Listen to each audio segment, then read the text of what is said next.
Good evening. We're calling to order the school committee meeting of Tuesday, August 15th, 2023. We'll all rise and salute the flag. I pledge allegiance to the flag of the United States of America and to the republic for which it stands, one nation, under God, indivisible, with liberty and justice for all. Justice for all.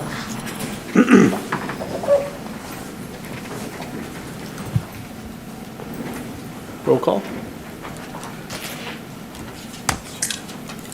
Mr. Stacy Bronson Rizzo, Here. Mr. Michael Ferranti, Here. Mr. John Kingston, Here. Mrs. Aisha Milbury Ellis, Here. Miss Jacqueline Monterosso, Here. Miss Carol Ty, Here. Acting Mayor Patrick Keefe. Here.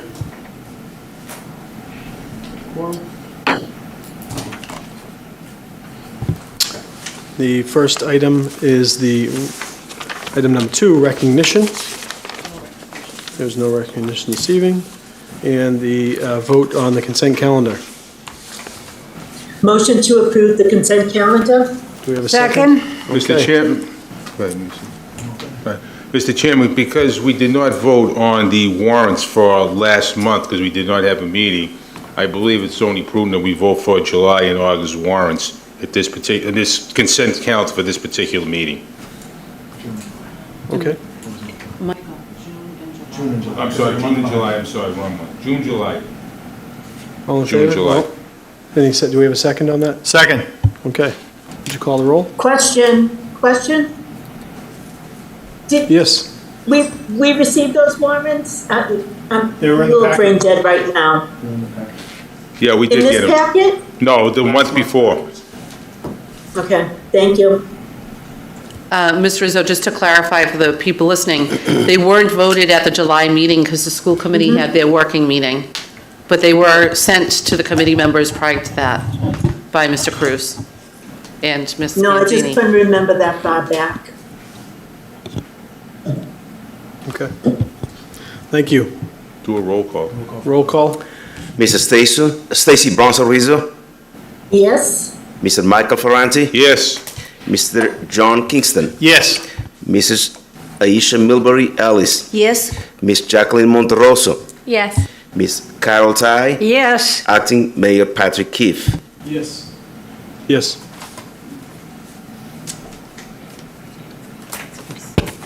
Okay, the next item, student representative report. No report this No evening. report. Okay. And then we have an opportunity for public speak. Do we have any public in the audience wishing to speak? Anyone on Zoom? There Ms. is no Kelly? one in the meeting looking to speak. I think, Stacy, are you trying to say something? No, okay. Okay. We'll close that. Next item is the superintendent report. We have the food service update from Mrs. Cheryl Cole.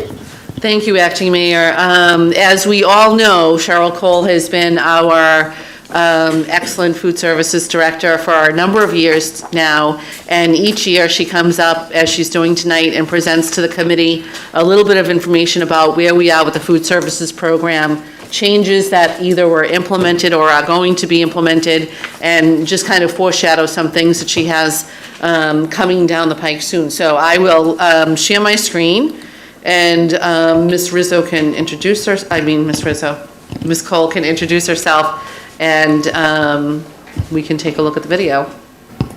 Not the video, the slideshow. Good evening, everyone. I am Cheryl Cole, the Food Service Director for Revere Public Schools. About to begin my 12th, 11th year as a director. I know, Wow. it's very scary. But what I'd like to do is just give you an overall of our program. We're going to be reflecting on things we did last year and kind of what the future looks like in school meals. As everyone knows, there have been a lot of challenges, not only in school meals programs, but at grocery stores, meeting supply and demand, basically. We have experienced that throughout our program last year, and we do still expect there to be some supply chain disruptions this year. Not quite as bad of an impact as last year, but we are still predicting it to happen. Because of that, there were increased food costs, Across the country, everyone is aware of staff shortages. And as a result, we really had to be creative with our menus because of some of those challenges. I'm very happy to say that here in Revere, we have continued to retain most of our workforce. And I'll talk a little bit about some of the opportunities that have been created for our food service employees too. What is expected this year is an increase in food cost for about 5 to 7%. I know most of us have felt that in our wallets. We feel that across our program as well too. Because the USDA made changes to universal free breakfast to all students, school districts across the country experience a loss. As most of us know, and we can flip to the next slide if that's okay. Our governor recently voted in Massachusetts that all school meals will be free across the state once again this year. I believe Massachusetts is the 4th state now in the country to implement that. Just as a reminder, if Governor Healy did not put that into effect, we do operate under CEP, which is a community eligibility provision where all of our students eat for free regardless. Everybody should. Everybody. Some of the changes that we are looking at, things that are on the block right now, USDA is looking to once again make some changes to the guidelines where we're bringing the school meals program closer in alliance to the recommendation, the dietary guidelines for Americans. So let me explain that a little bit. What they're proposing is to make changes with the requirements for added sugars, which is something that has never really been spoken about in school meal programs. They're looking to make further changes with the type of milk that we offer to our students. Further changes in the reduction of sodium levels, which we are experiencing once again this year. So there is a further reduction in the amount of sodium in the meals that we serve to our students. And then some changes to how we serve whole grain items. So just quick overview, what is looking to take place is USDA is proposing that in the school year 2027 to 2028, that there would be a 10% reduction of sugars, whereas no more than 10% of the calories in either breakfast or lunch could come from sugar. What they're doing is, I have to say, it's a smarter approach than what they did last time. They're giving food manufacturers time to adapt their recipes, because what happened when Healthy Hunger-Free Kids Act came in, these changes went through, and food manufacturers weren't quite ready to meet those guidelines. So once again, there was an experience of shortages of products. So we're looking into the future, looking to make this happen. Nothing has been officially voted on, but it, like I said, is being presented as we speak. Are there any questions on any of that? I don't know if I'm going too fast here. The next slide just talks a little bit more about here in Revere. So the commodity program, we actually receive meals through the USDA based on a percentage of children that we feed. So this year in Revere, our commodity program looks like we're going to receive an allocation of $465,000 that we can utilize in many different ways. One of the things that we do here in Revere is we will utilize it to a DOD, which is a Department of Defense product, where it's all fresh produce, fresh vegetables, fresh fruits, and I'm sure most of you have seen that throughout our school meals in Revere. A processing amount means that we are allocated a certain amount on a product, let's say chicken, and then what we do is we commit to our food manufacturers to turn that raw product into an end result product. And then a brown box order is basically a case of, let's say, frozen peas, of course, with no salt added.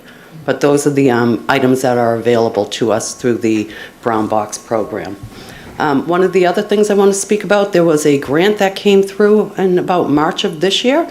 It was over $3 million, and what that grant was designed to do was so that local school districts would procure their goods from either farmers or food manufacturers within a 400-mile range. So what it does is promotes local purchasing. So we did apply for a grant and we did receive over $69,000, which we put right back into the meals program here. Meals participation, this is just a quick snapshot. And I just want to let you know, because of a fluctuation in our average daily attendance, all these percentages are based on average daily attendance, not the enrollment. So back in 2022, 43% of our students had breakfast with us every day. This past year, we grew the breakfast program by over 5%. So we're at 48% of our students eating breakfast with us every day. And when it comes to lunch, again, 2022, we are at 71%. We have grown our lunch program another 3% over the course of that 1 year.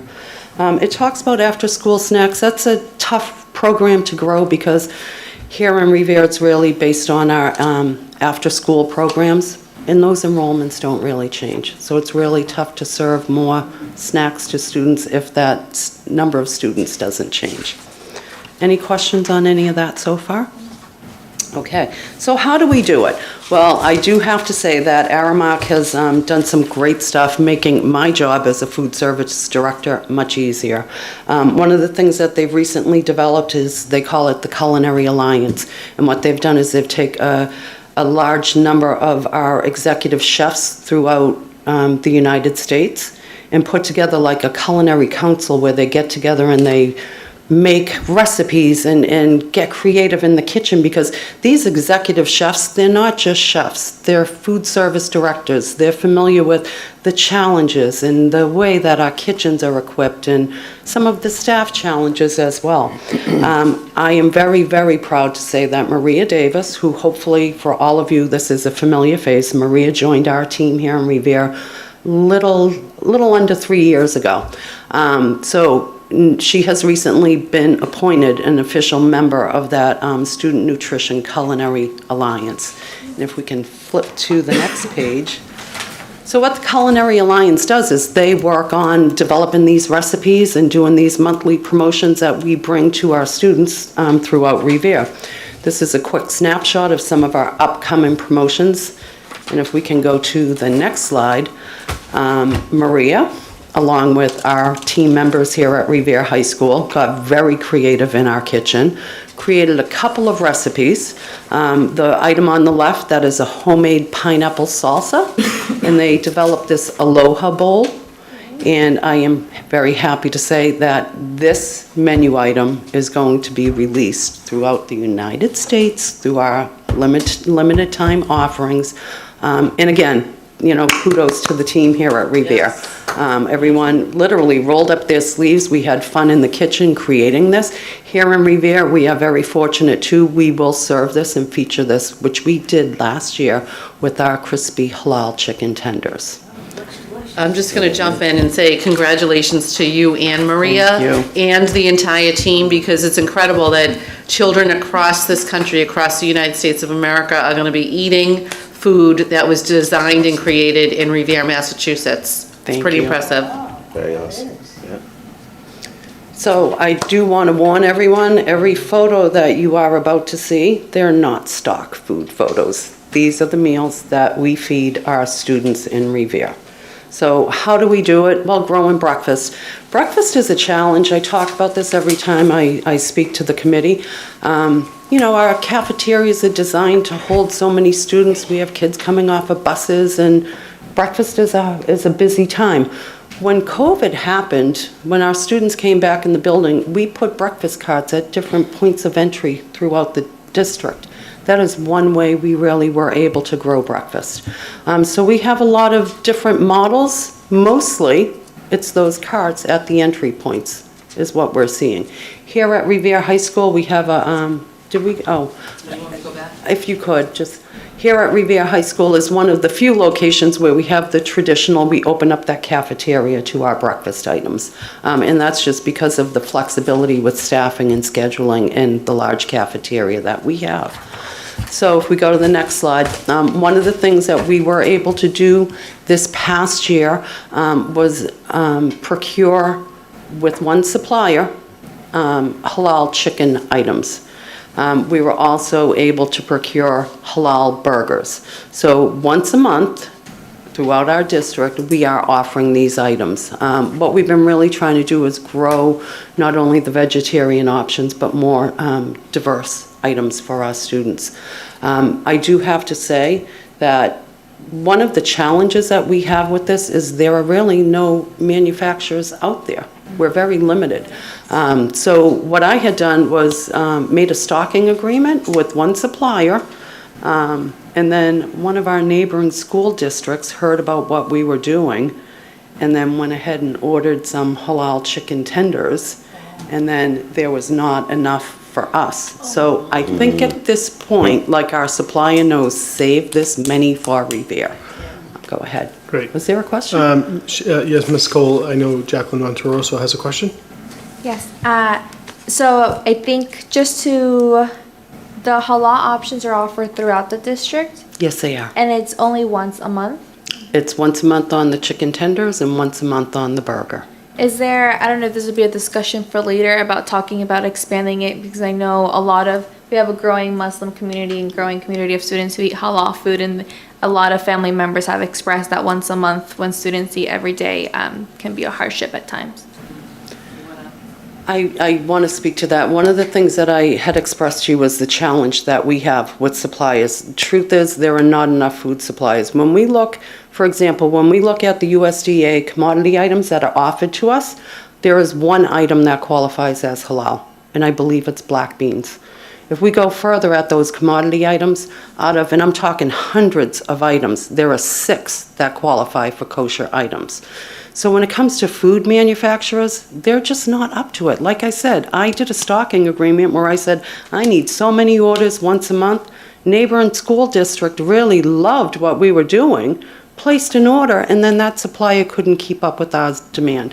What I want to express to you is we will only deal with certain suppliers.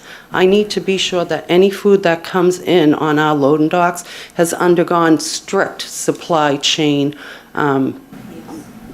regulations, because if, God forbid, anyone gets sick, we need to be sure that those items are in place where we can track where the food came from.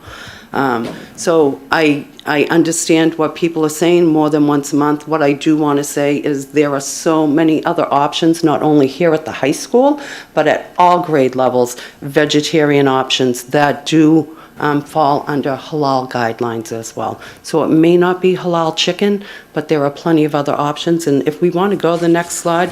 I just want to re-emphasize that point for the people at home. There are halal options every day for Every lunch. day. There are food options that meet kosher guidelines and that meet halal guidelines every day for students. The halal and vegetarian, thank you. The halal meat is what's offered twice a month. So. And the next slides that we're going to see are, again, be warned, these are actual Revere food photos. So just an example, that vegetable fried rice, that is a halal item. It could be served to a student. Go ahead and go through. Again, these are examples. We do offer a Moroccan-style fish dish. We did a vegetarian ramen bar here at the high school. And here at the high school, we are able to do a lot more because our serving lines are bigger, but I want to assure everyone that we are doing great things at our elementary and middle schools too. So these other photos that you're seeing are examples of items not only at elementary and middle schools. Of course, we have our fresh fruit vegetable bars at all schools across the district. Can change to the next slide. Grab-and-go meals, that is one thing that allows our students to get through the meals quickly, be able to sit down, socialize with their friends, so important. And then you see these offerings of salads, and again, these are at all grade levels throughout the district. If you want to go ahead. Again, homemade tabbouleh snack packs, that is something that we introduced this year across all grade levels, very successful. We do offer nutrition education within our cafeterias through those monthly promotions. And if you just want to go one more, health and wellness updates. We feature certain items once a month. We will incorporate those like cilantro in some of our menu items, basic nutrition education for our students. One thing that I'm excited about and hoping that we can bring live into the classrooms is Aramark created, it's about a 10-minute long slide. ACE is our mascot, and it's geared towards elementary students, whereas I can go into a classroom, we can put this video up, it's very interactive with the students, and it talks about things that are important, why it's important to sleep, why you don't want to play video games 4 hours a day. So I'm hoping that the elementary principals will allow me in, and this is something we can bring into the classrooms. How do we do it? Again, I'm just going to talk real quick about our people here in Revere, guys. So many dedicated employees that are still with us through the pandemic. Here we are now. There are requirements for our employees under USDA guidelines. They have to have so many hours of training every year. And by, us doing those trainings, that's why you're seeing what we're seeing across the district too. If you want to just skip ahead. Again, these are our people. These are the real faces of the people that make it happen. You can kind of just go through there. I always like to capture our employees, guys. If you follow us on Facebook or Instagram, you see a lot of these pictures. I just want to give a shout out to our summer feeding team, led by Pauline Lyons and Kitty Adams, and some great food service employees. They've done great things this summer. Here we are. Their programs are, if they're not ending, they're winding down, because we are getting ready for another school year. And this is just a capture of some of the great things that they did this year. I think there's one more slide. Oh, there's a familiar face. And I do believe that is the end of my presentation.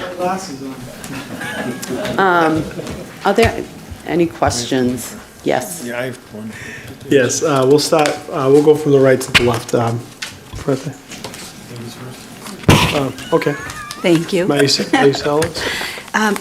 Cole, thank you so much for that presentation. I do follow you on Facebook, and I do enjoy seeing all the pictures of the food that's being prepared and served routinely.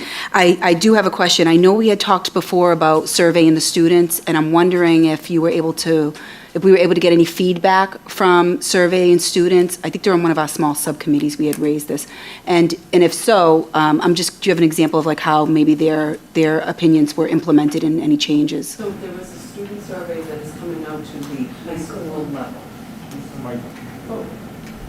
There is a student survey that is coming out to the high school level, and something that Aramark has designed that we have not implemented yet is a parent survey, and that is something that I'm hoping to bring to the parents, because it's really difficult to do a survey on elementary students, but I think the feedback that we would get from parents there might be some information in there that we can, move towards the program. Okay. I would just like to add to that. It seems like the high school, the food is phenomenal. There's tons of options, and you look forward to that. I think that at the elementary school, it's a little bit more basic, and there is some feedback from at least my elementary school students.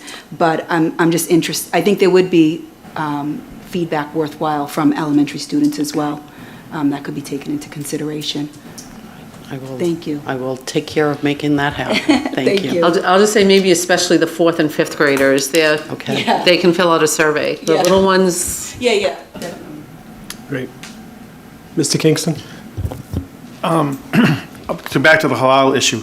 I was wondering if it'd be possible to maybe do a poster or something and maybe put it in the CAF so that the kids would know in a better way, and maybe the parents would see it when they were visiting the school, because I do get a lot of questions about the halal. And I understand the supply chain, I understand. I gave them that answer. I said they probably just can't get the product. And I gave the same answer that you gave, and I trusted an answer, and I believe you, and I understand the supply chain problems. But maybe if we, maybe through the school department, we advertised it a little better and said, like, this is a halal meal, because I got a lot of those things. And I did grill. it's on the menus that are published every month. I just think a reminder maybe. Here's my fear, and I'm going to just speak from experience of what happened. It took me close to 4 months to get to be able to procure it. And then and then we served it, and we advertised it, and then the next month it was great, and then there was the month where that other district found, and everyone's expecting it, and it was not available. Well, I meant the other alternatives, like the things maybe that are easy to, the other items that you said that were halal that are easy to procure. I meant advertise those, not so much the meat part. I understand the meat's a harder part, But tell someone, hey, the rice is halal or something, whatever. Do you know what I'm saying? Don't students know that? I don't know Yeah. if they do. I think the people who eat halal meals know what's halal. I don't know. They just don't know whether I don't the know. meat is or not. Yes, ma'am. Like, I would not want to advertise something as it being halal or kosher, and then here's my fear, Okay. is especially with the supply chain challenges I was speaking about. So we expect something, and then that 18-wheeler pulls in, and then it's a substitute. Okay. Maybe we will not be in that situation like we were last year, and maybe we can do a better job, just to let the students know. I think that that's a great idea. I will always proceed with caution. It No, doesn't mean that I'm not open to it. I follow you folks on Facebook. I appreciate the pictures. I appreciate the food. I appreciate what everybody does. The only, I'd say complaint, I don't even think it's a complaint, observation from folks was Yeah. the halal component. They just felt, they didn't think the 2 days was enough. And other than saying supply chain problems, I didn't have another answer for them. Okay. And they just left me, I don't think they were happy with the answer. I mean, it's best I could do, but it's just, we are, I'll be honest with you, I didn't know about those other offerings, and now I do, so that helps Okay. me in my answer. So thank you for that. I will work on doing something.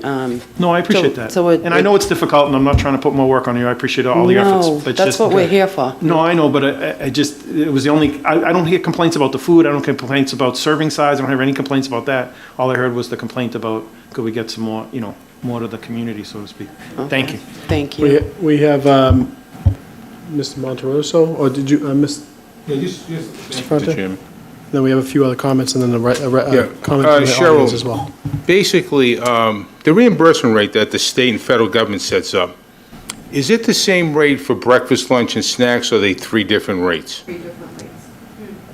Sorry, 3 different rates. Is the best one lunch? Yes. Okay. We actually, they just released the guidelines, and it was an 8% increase to the federal reimbursement rate this year, which is the largest we've seen in a real long time, and I've been doing this for 22 years.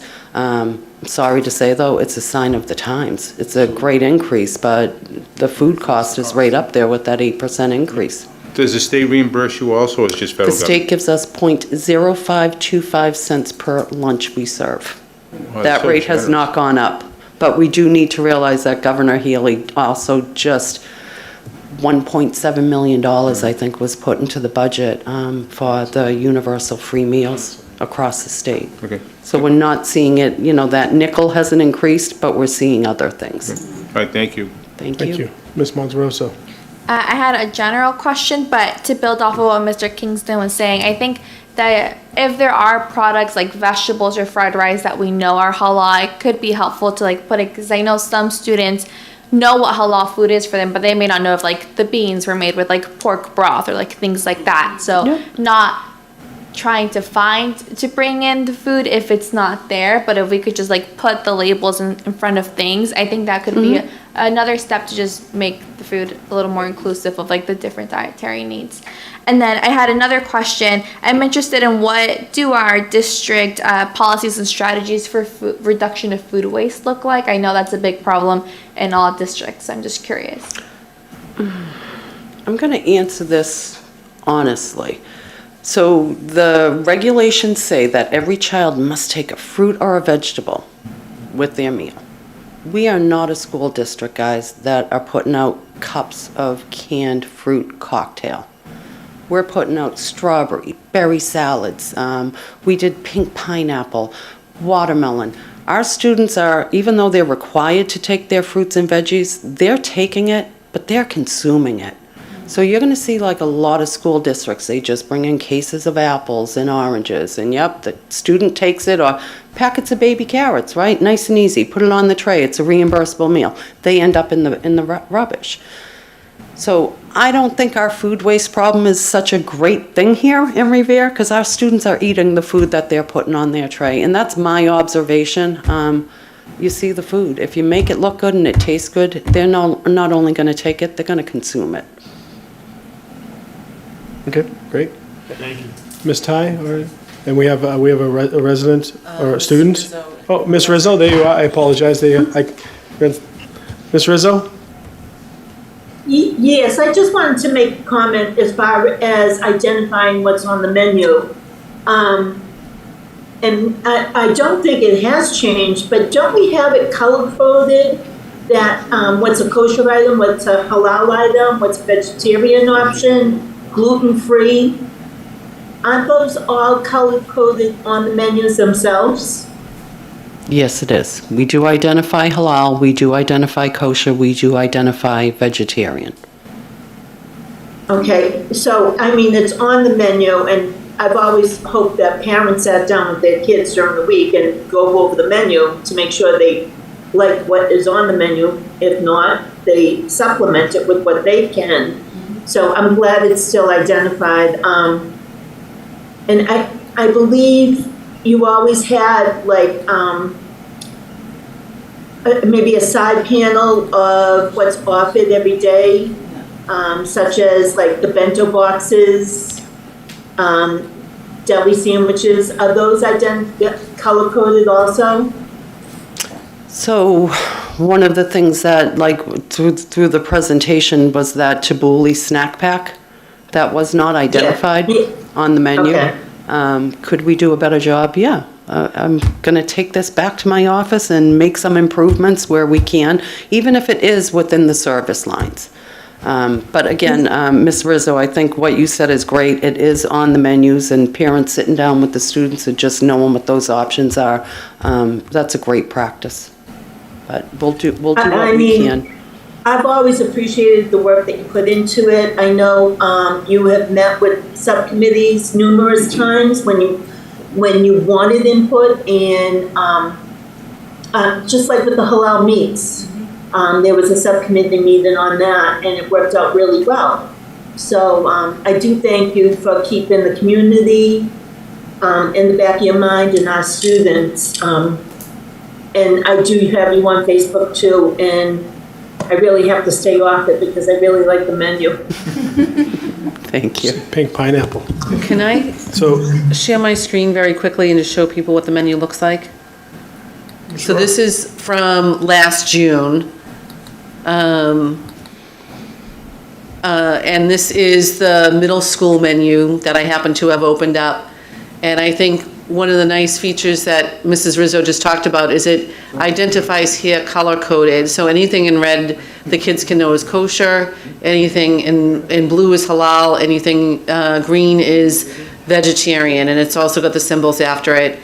Gluten-free is in brown.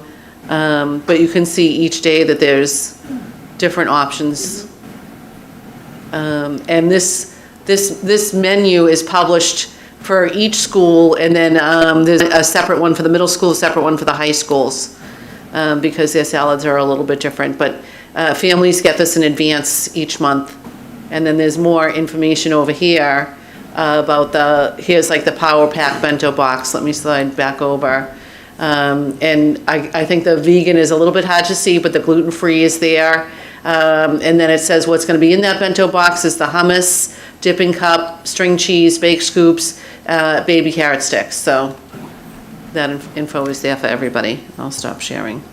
Okay, we're all hungry now. I know. I know, right? All right. Could I just add one more thing? I'm sorry. I just wanted to touch upon, I don't recall, I think maybe Stacy was who said about the parents, reviewing the menu with their children. I think that is a wonderful opportunity, to get parental involvement. We're always talking about that. But I know it's something that we do routinely. If there's something on the menu that my kid is not a fan of, and they always want school lunch, I offer to make them lunch, but they want school lunch. But if there's something that they're not a fan of on that particular day, then I supplement it. So I think that is, it leaves a little room for that to happen. Yeah. For those interactions to happen. So the menu's great. I think it clearly identifies things, and I do thank you for all your hard work. Great job. We do have a student senate member, or a student would like to come up and had a question.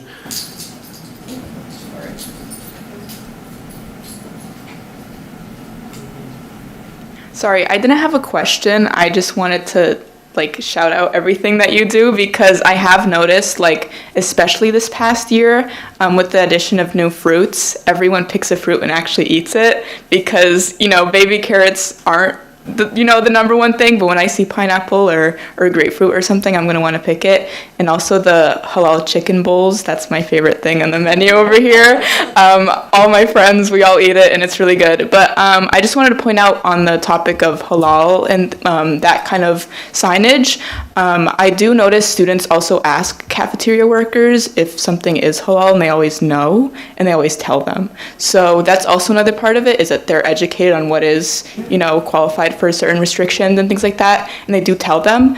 What I also look at is whenever I tour not high schools, colleges or something, they also have the color-coded things right next to the food. So if that is something that we want to take to the high school level or just in the physical area, we could also do that with signage as well.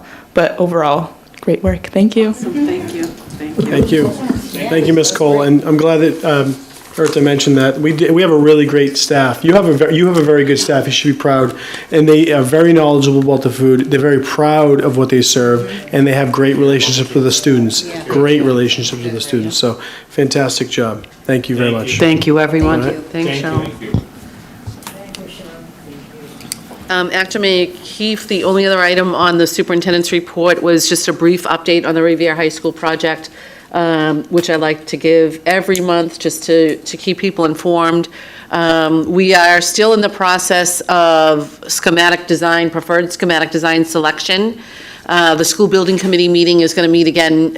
The school building committee is going to meet again next Thursday, which I believe is the 24th of August. And that meeting is posted on the city website. It's open to everybody. We encourage people to join us on that meeting to get more information. One of the big decisions, one of the big things that we're looking at right now is the height of the new school on this existing site.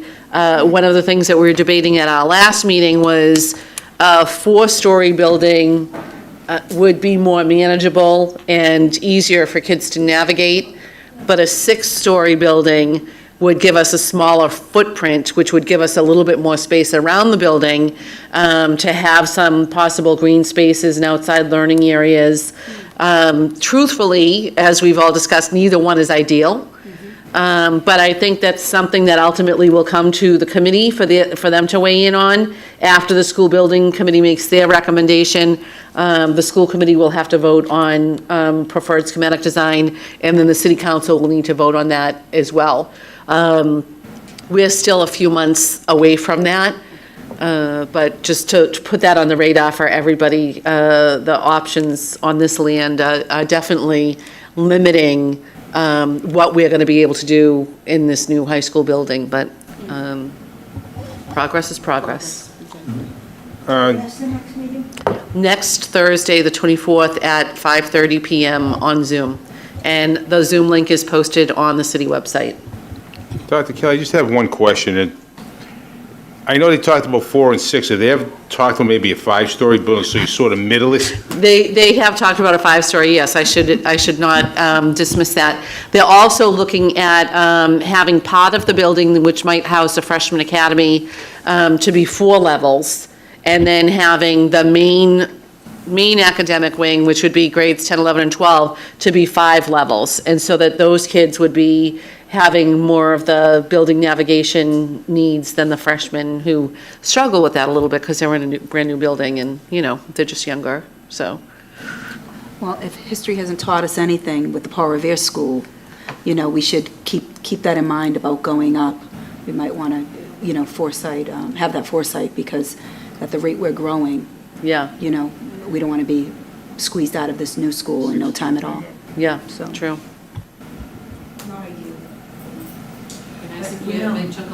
If I may, on the Paul Revere site, I remember Tommy Abrasino really fighting about that, and they would not put another story on it, absolutely refused to do it, they refused to fund it. So, I don't know, at the time I thought it would be crazy to put an extra story on, but who knew? So. Okay, thank you. We have hearings, we have none, and then the subcommittee reports, I think we have Stacy Rizzo. School I'm a committee. counselor now? No, thank Counselor, you. you're my counselor. Never, friend. never. And I'm going, I have been traveling since 5 a.m. and right now it's only 4 o'clock here, so I might be more confusing than I normally am. So I'm going to thank Michael Ferranti and Aisha to take some time off from their summer to set up a couple of meetings to go over a few policies. Also, Diane, Dr. Garcia, and Dr. Galucci joined us Zoom from their superintendent workshop, and Dr. Makova was in person, in crutches, but still a trooper. So I want to thank them all for attending those couple of meetings for a few hours each time. I'm going to start with 4 that we talked about amending. And I'm just going to go over them briefly, and if anyone has any questions regarding them, I will try to answer them to the best of my ability. The first one, we had a policy that was BDFA, but we also had 3 other policies to go with it, and that was about regarding school councils and school improvement plans. And all that was amended was, instead of having 4 different, we combined all 4 to make one policy because there was just too much wordage. The next one was on CHA, the same thing. There was CHA and CHC. And that's school committee sets the policy, superintendent develops the procedures. So that was something we consolidated into one. JII is student complaints and grievances, and all we're requesting is to update the cross-reference at the bottom of the policy to include the policy JIB, student involvement in decision-making, and policy JICK, student harassment policy. And the other one was JJF,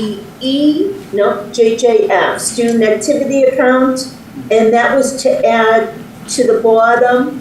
It was a discussion on the cross-reference to include DIE and audits.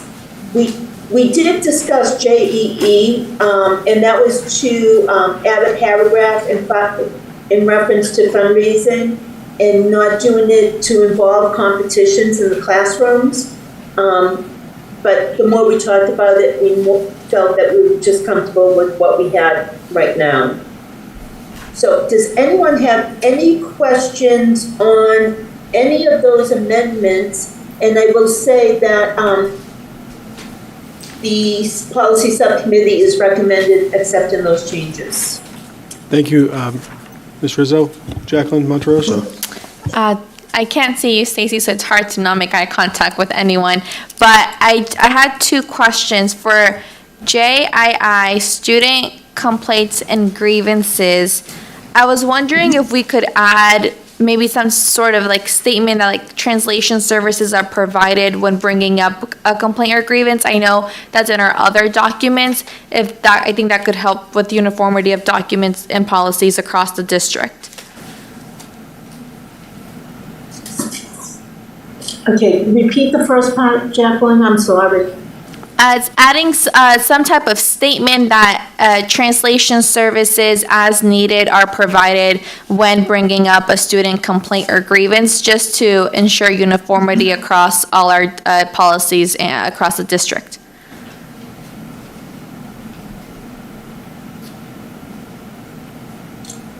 Anyone want to add to that? Ms. Rizzo, I think that's a good idea, because this way there'll be no problem with the language, there's no confusion, it's pretty straightforward, and I think it's advantageous to do. So I would agree with that amendment if possible. We'll add that amendment, if we are okay with that. Okay?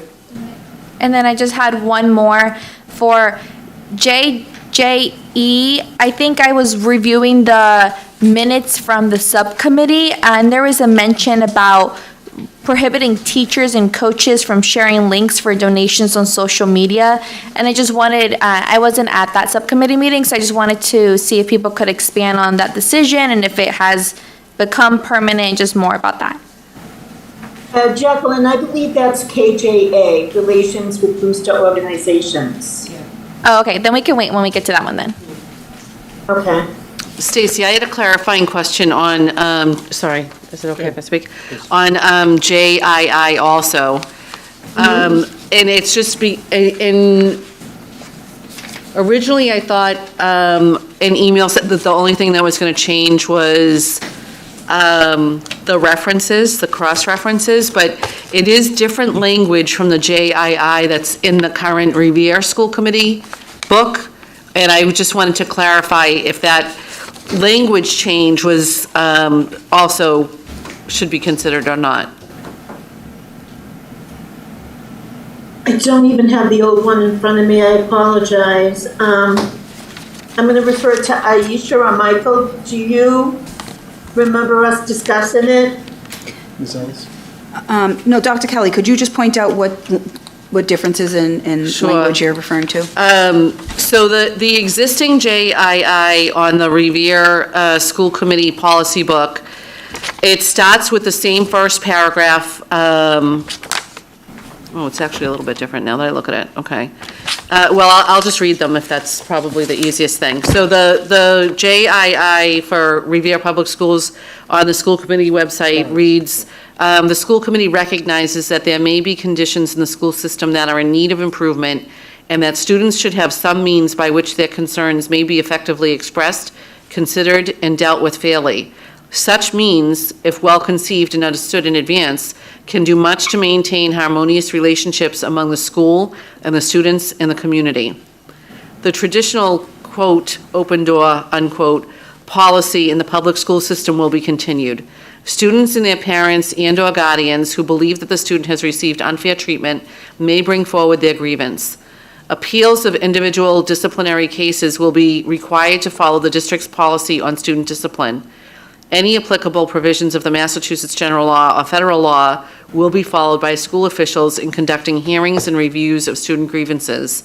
In general, procedures will begin with an authority imposing the penalty, for example, the principal or the teacher, and may ultimately be referred to the superintendent or to the school committee if a policy needs to be approved or changed. Every attempt will be made to seek a satisfactory solution to any legitimate grievance in a friendly and informal manner. So that's the existing. I think the discrepancy may be that this was updated in 2021, and what you're looking at is something that was used prior to this update. Would that make sense? It would make sense. I thought that the email said that the only change on this policy was going to be an update to the cross-references to include JIB, a reference to policy JIB. So I just wanted to highlight the fact that it's also a language change, which is fine. Right. But as long as that's what the committee wants, I just wanted to clarify that one point, because the email said update the cross-reference to include policy JIB, student involvement in decision-making. And then it said policy JICK, student harassment policy. Right. No, you're right. So the point is that we should have just clarified that it's also changed to include the updated language that's provided. We took that for granted, that there was an update in 2021, and we went by that update. And Right. then, Okay. if that clarifies. So just so if there's any questions down the road. Right. Do you want me to read the new language, just for the record, or no? I don't. Sure. You have We it, have it. Does okay, everyone great. have it in front of them? Yes, we have. Yes, yep. I mean, did anyone are there any issues taken with the new language as opposed to what was prior? No. Okay. My apologies. Those, in the minutes from that meeting were taken by me, so I am the one that, Stacy, Do it you've done correctly. yeoman's work on this policy stuff. well, no, we all have. Okay, so any other questions on any of the policies for amendments? Stacy, do we have to vote on the amendments, or are we just going to one vote on everything? we can one vote on the amendments, and then we can, I think after that, we should look at each one individually. Okay. So maybe we should do a roll call on the amendments if nobody has any questions? Right, but we need a motion. Before you do, Ms. Ty? could I just make a point? And this is partly from an old English teacher, but more from an egalitarian point of view, and probably my years of representing union employees too. But I don't think we should be capitalizing superintendent and principal everywhere and not capitalizing teacher. If we're going to be talking about we're all working together as a team, then we're not German, we don't capitalize, nouns, just that. So that's just my... Ms. Ty, what am I gonna do without your wordsmithing? What am I going to do? You're gonna have to just come back and check on my paperwork. Committee's capitalized too. I'll make sure I make those corrections, Carol. Well, actually, if you see actually, something they else, can let be me know. made on, you can tell a computer to just do it for every word. Not that I know how to tell you to do that, but I have seen very capable secretaries do that quite easily. Yes. Okay. No, I will make sure those changes are made. If you do see something else, please, let me know. Email me. Thank you. Okay. So we're going to vote on the amendments first, or do we? I'll make the motion that we approve the amendments. Second. Roll call. Mr. Stacy Bronson Rizzo, Yes, yes. Mr. Michael Ferranti, Yes. Mr. John Kingston, Yes. Mr. Aisha Milbury Ellis, Yes. Miss Jacqueline Monterosso, Yes. Miss Carol Ty, Yes. Acting Mayor Patrick Keefe. Yes. And Stacy, I'd like to thank you for your work and for leading the way in this. So now we need to All the- vote on the official changes? Oh, that was just the amendments.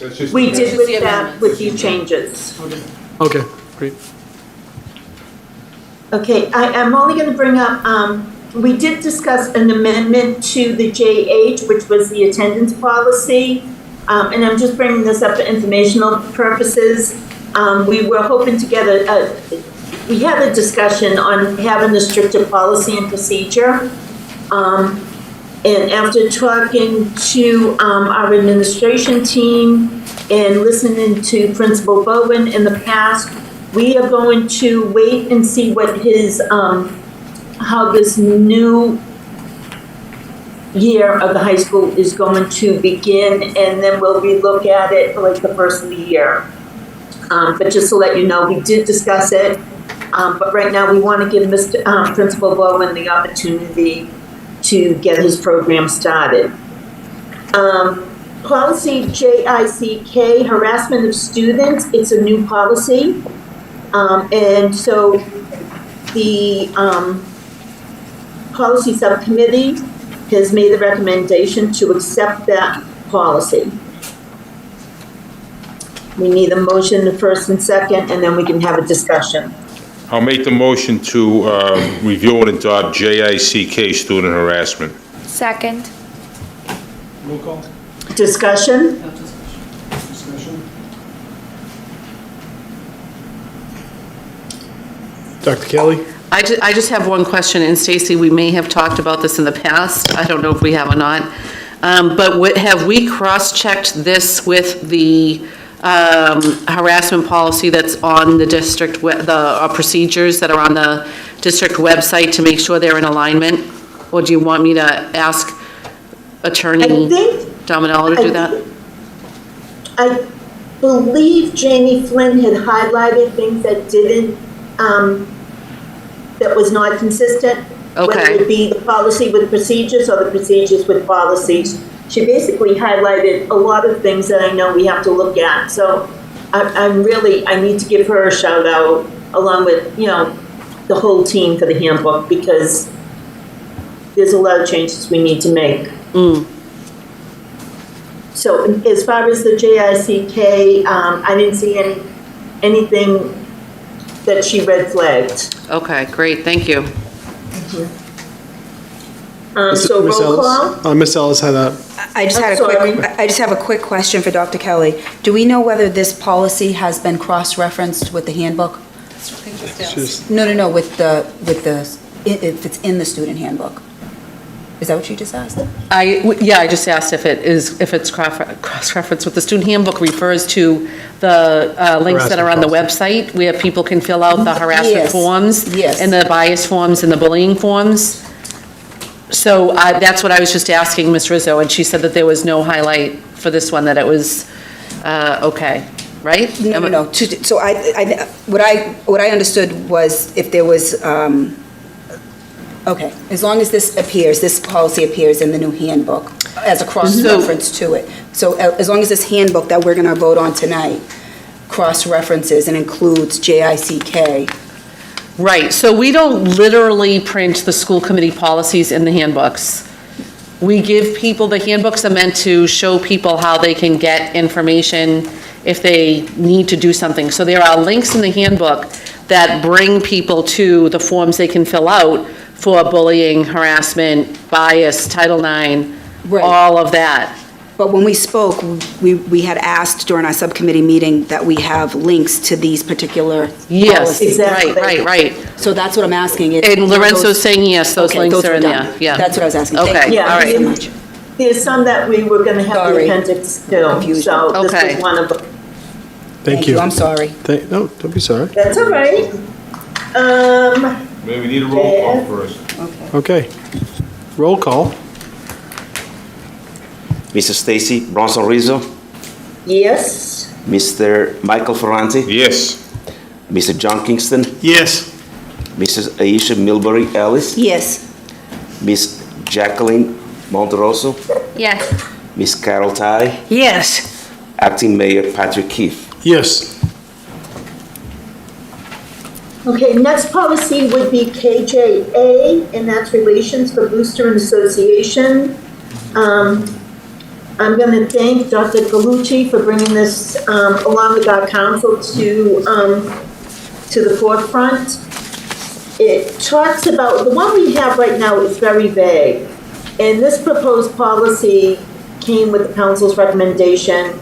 No coach or immediate family member is to be involved with any of the booster clubs, such as the parents' basketball, football parents, those type.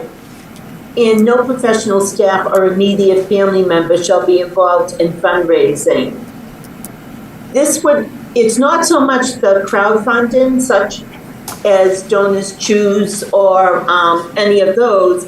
This is more if, I'm going to use robotics as an example. The robotics coach or mentor would not be able to go out there and start raising money for their items. These need to be done by anyone that is not a coach and not part of their immediate family. So that was coming from council, and that was to protect us. Anyone have, Jacqueline, you had a question, right? I do too.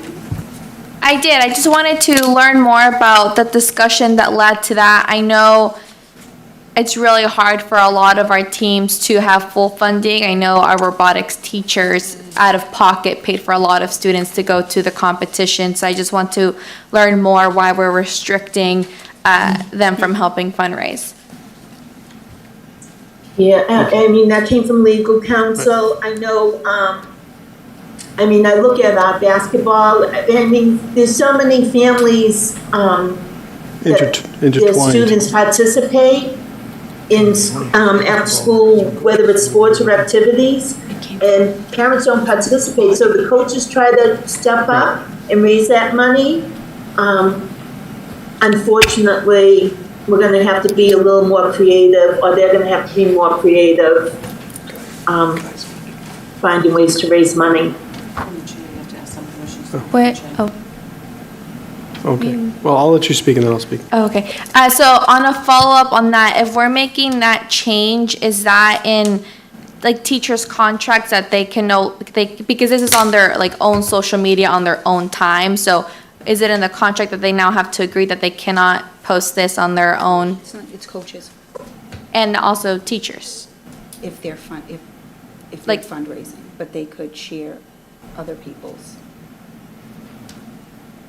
But That it's, is not in the teacher contract, is it? because it could go No. into freedom of speech, I like, don't know. why can't? I think, if I could go back to Jacqueline's question as to how this came about, and DK, if you, excuse me, Dr. Kelly, if you could, maybe your memory serves us best, but Richie, Dr. Galucci had presented us with this information from legal counsel, that the language in our existing policy was either inconsistent with what the laws provide, and/or there was some concern that the language in our policy could get us into hot water because of fund money and coaches being directly involved with fundraising activities. It was more so geared towards coaching, if I remember, but that was the source of this change.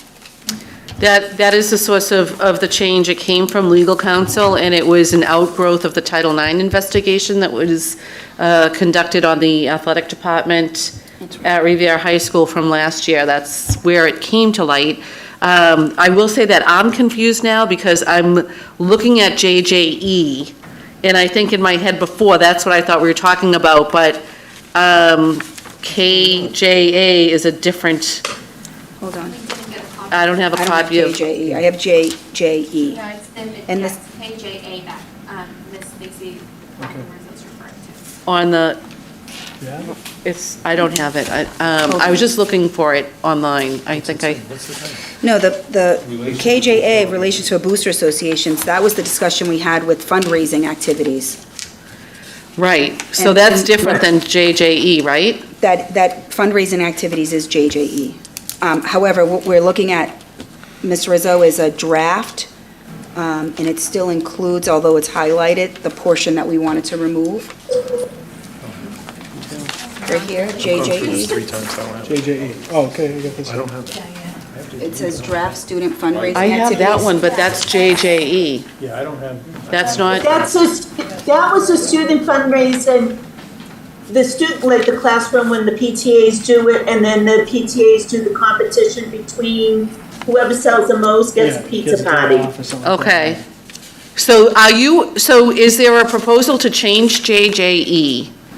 Let me see. No, because we took out the paragraph that we were thinking about putting in of not having the competition. The discussion was to leave it as is. Okay. No. So let me- No, that's. No? That's not correct, no. We agreed to remove the paragraph that prohibited competitions among students. We had a lengthy conversation Right. about those. I'm sorry, I thought I said that. You said, yeah, no, there's just the reverse. So we had Oh, there is a sorry. change to this JJE, and the change would involve removing the paragraph that starts with fundraising activities may not involve competitions. So can I clarify something? Yeah. You are looking at the draft proposed change, and I think what Mrs. Rizzo is saying is you did not adopt that change that would have inserted that paragraph. Do I have that right? We're keeping what we had. So I found what we have right now. This is the current policy. I'm sharing my screen. Okay, I don't know, so you all should be able to see that on your screens now? This is our current JJE policy. If you look at the copy that you have in hand from your packet, this is on the bottom half of the page. And there was a proposal that we change it to the new language, which is on the top half of your page. And I believe that what the subcommittee agreed to do was to adopt this new language on the top half of the page, with the exception of the highlighted paragraph that reads, fundraising activities may not involve competitions among students, students may not be rewarded with additional recess snacks, et cetera, et cetera, et cetera. So the recommendation of the subcommittee would be that you adopt the new language on the top of the piece of paper without that highlighted paragraph. That was my recollection as well. Thank you. Stacy, does that sound right? Sounds great. Yeah, but guess what? It wasn't even on this agenda. I know. That's what confused me. Well, KHA is on the agenda, but we don't have that in front of us, but we do have the, oh, forget it. I'm confused. The Yeah, KJA Relations for Booster. Which no one had a chance to review because it was not in the packet. So I think that maybe we should table this Yes, one. let's table it. There's too much confusion. Yep. Again, my apologies. Okay, we're gonna table the booster piece. I was gonna comment on it, but We since we're need a tabling it, motion. we'll talk later. I make the motion to table it. Second. Discussion, Patrick, Discussion. Acton, Keith, do you want to make a comment? Considering we're tabling it, I'll save my comments.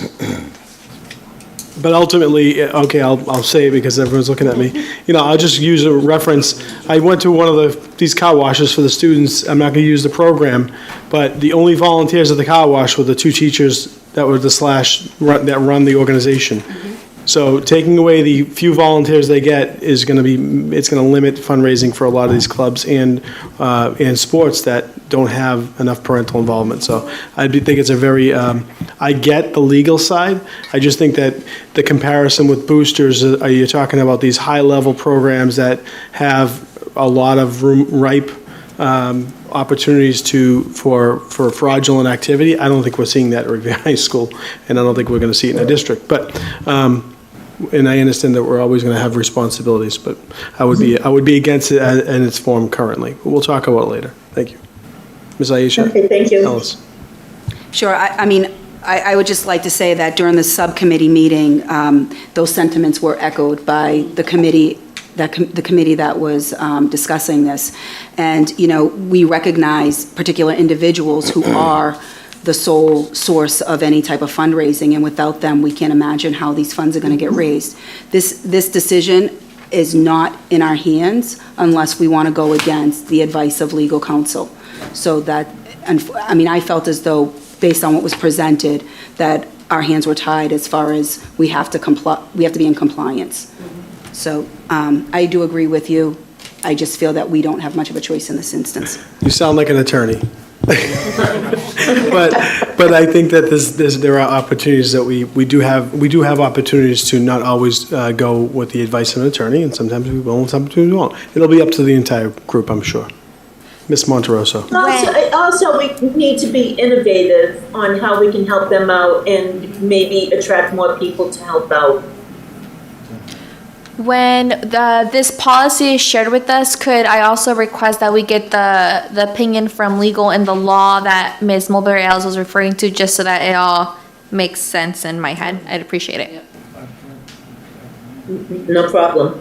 Mr. Kingston. I agree with Acting Mayor Keefe. I think it would be, in some instances, it would be a disservice to the kids, really, at the end of the day. And I would like what Ms. Monterosso was saying, I would like the attorney to tell us. Kelly had said also, we did have, I think, an incident that we had a Title IX complaint last year, and this is where it came from. And this is why our council recommended it. But we can get the information, more information out to everyone. Yeah, I'll just echo that and say the stakes are pretty high. They're not small stakes. But we can definitely have even legal counsel perhaps come to the next meeting and talk more about it directly, if that's helpful, even if he joins us by Zoom or something. Thank you. A question for the superintendent, or maybe for you, Stacy. On JJE, the paragraph that is highlighted about fundraising activities may not involve competitions among students, was that in there before, and are you advocating removing that paragraph? Or is this an additional one that you have put in? It's an additional one that we discussed, and we decided we did not want to put that into the policy. So this was the district policy, and this is the updated from the association, and so we're choosing to adopt everything except this part from the association. Ah, thanks. I don't know that any of that has ever happened. I assume that it has. And I certainly would not be in favor of rewarding kids with extra things like that, so, thank you. Well, it does happen. It happened when my kids were in school, and I know I did it as a PTA leader, and we had competitions between classes. Do I agree with it? I don't know, but it's a PTA thing, and I think between the PTAs and the principals, they should probably discuss what they might feel is best, or their school council. Okay. Well, this matter is tabled, so I think we can move on to the next item. Yes, please. I'm getting tired. Thank you very much. Okay, so again, not everything is easy, but it would be JICJ, cell phone and personal devices, which would be a new policy for our district. And, we've all heard about it. Cell phones were being used before COVID, but coming out of COVID, the National Center for Education statistics report 77% of United States schools had started to prohibit personal devices in school.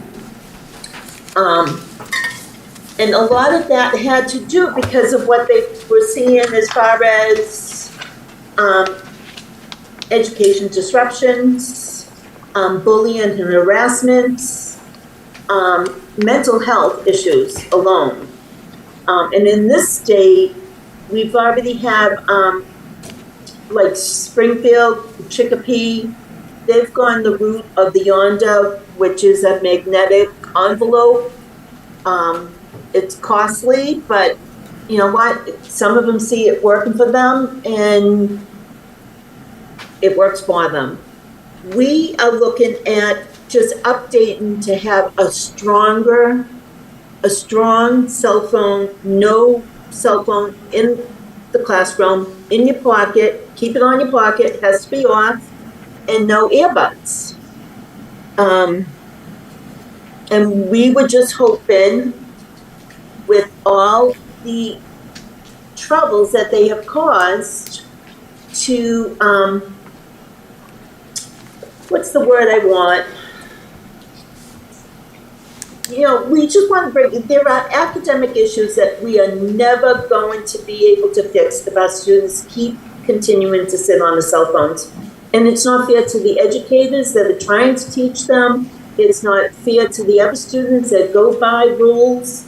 And it's happening a lot. So we are proposing this cell phone and personal device policy. And May I speak from the chair? Is it okay?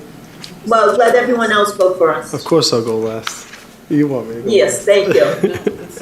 All right, Miss Aisha Ellis.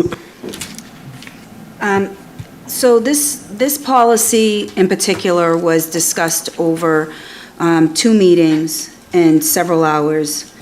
And for all of the reasons that Ms. Bronson Rizzo has highlighted, I would just like to say that it's widely being discussed, the problems with cell phones in schools.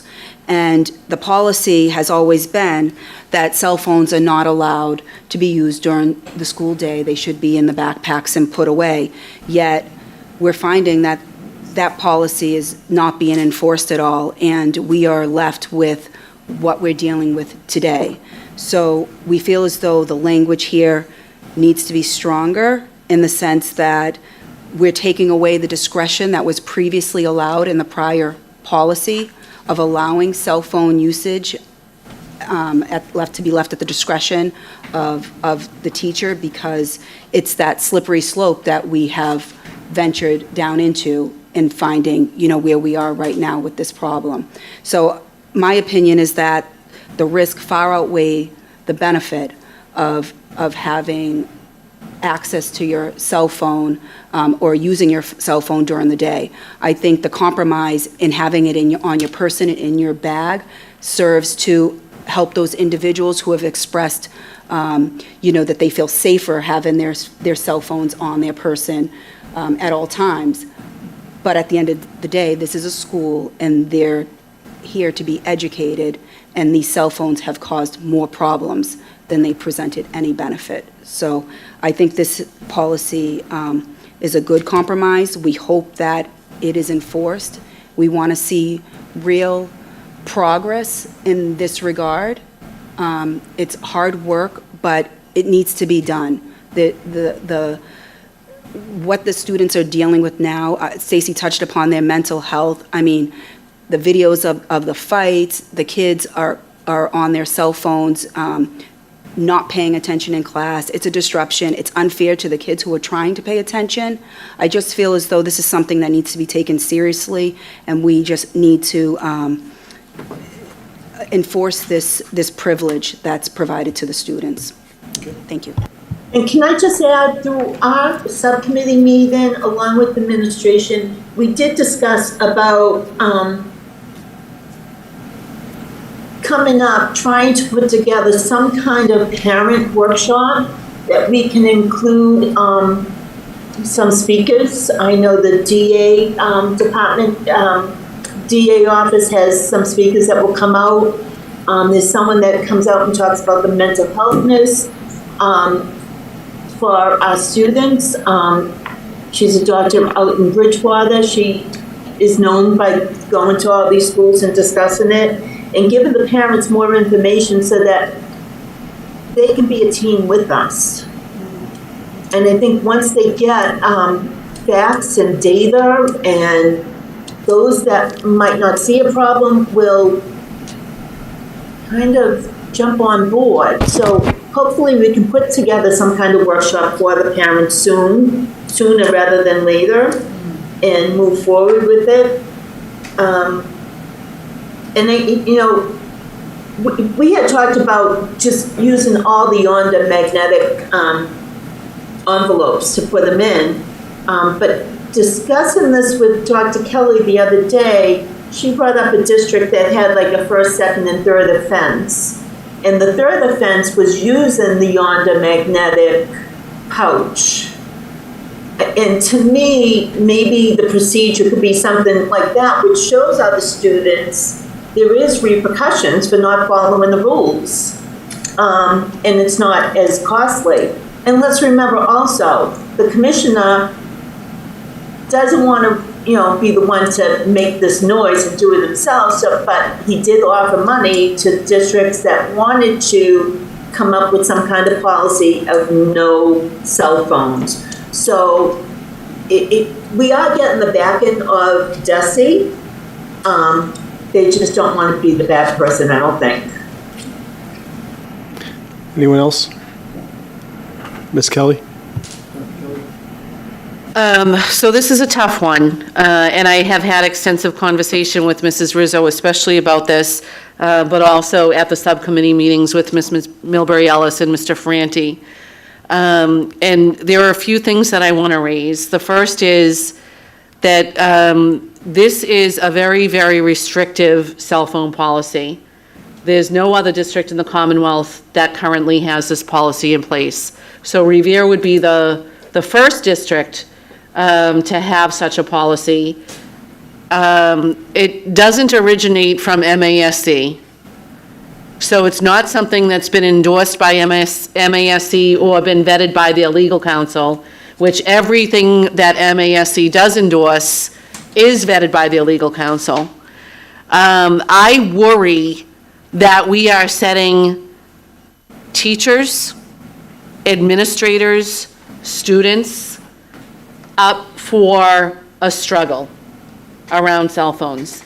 I understand completely what you're saying. I agree that cell phones are bad for kids, that they are on them way too frequently, that where all of the research supports the idea that they're becoming addicted to them, and that is having a very negative impact on their social emotional well-being, and that something needs to be done about it.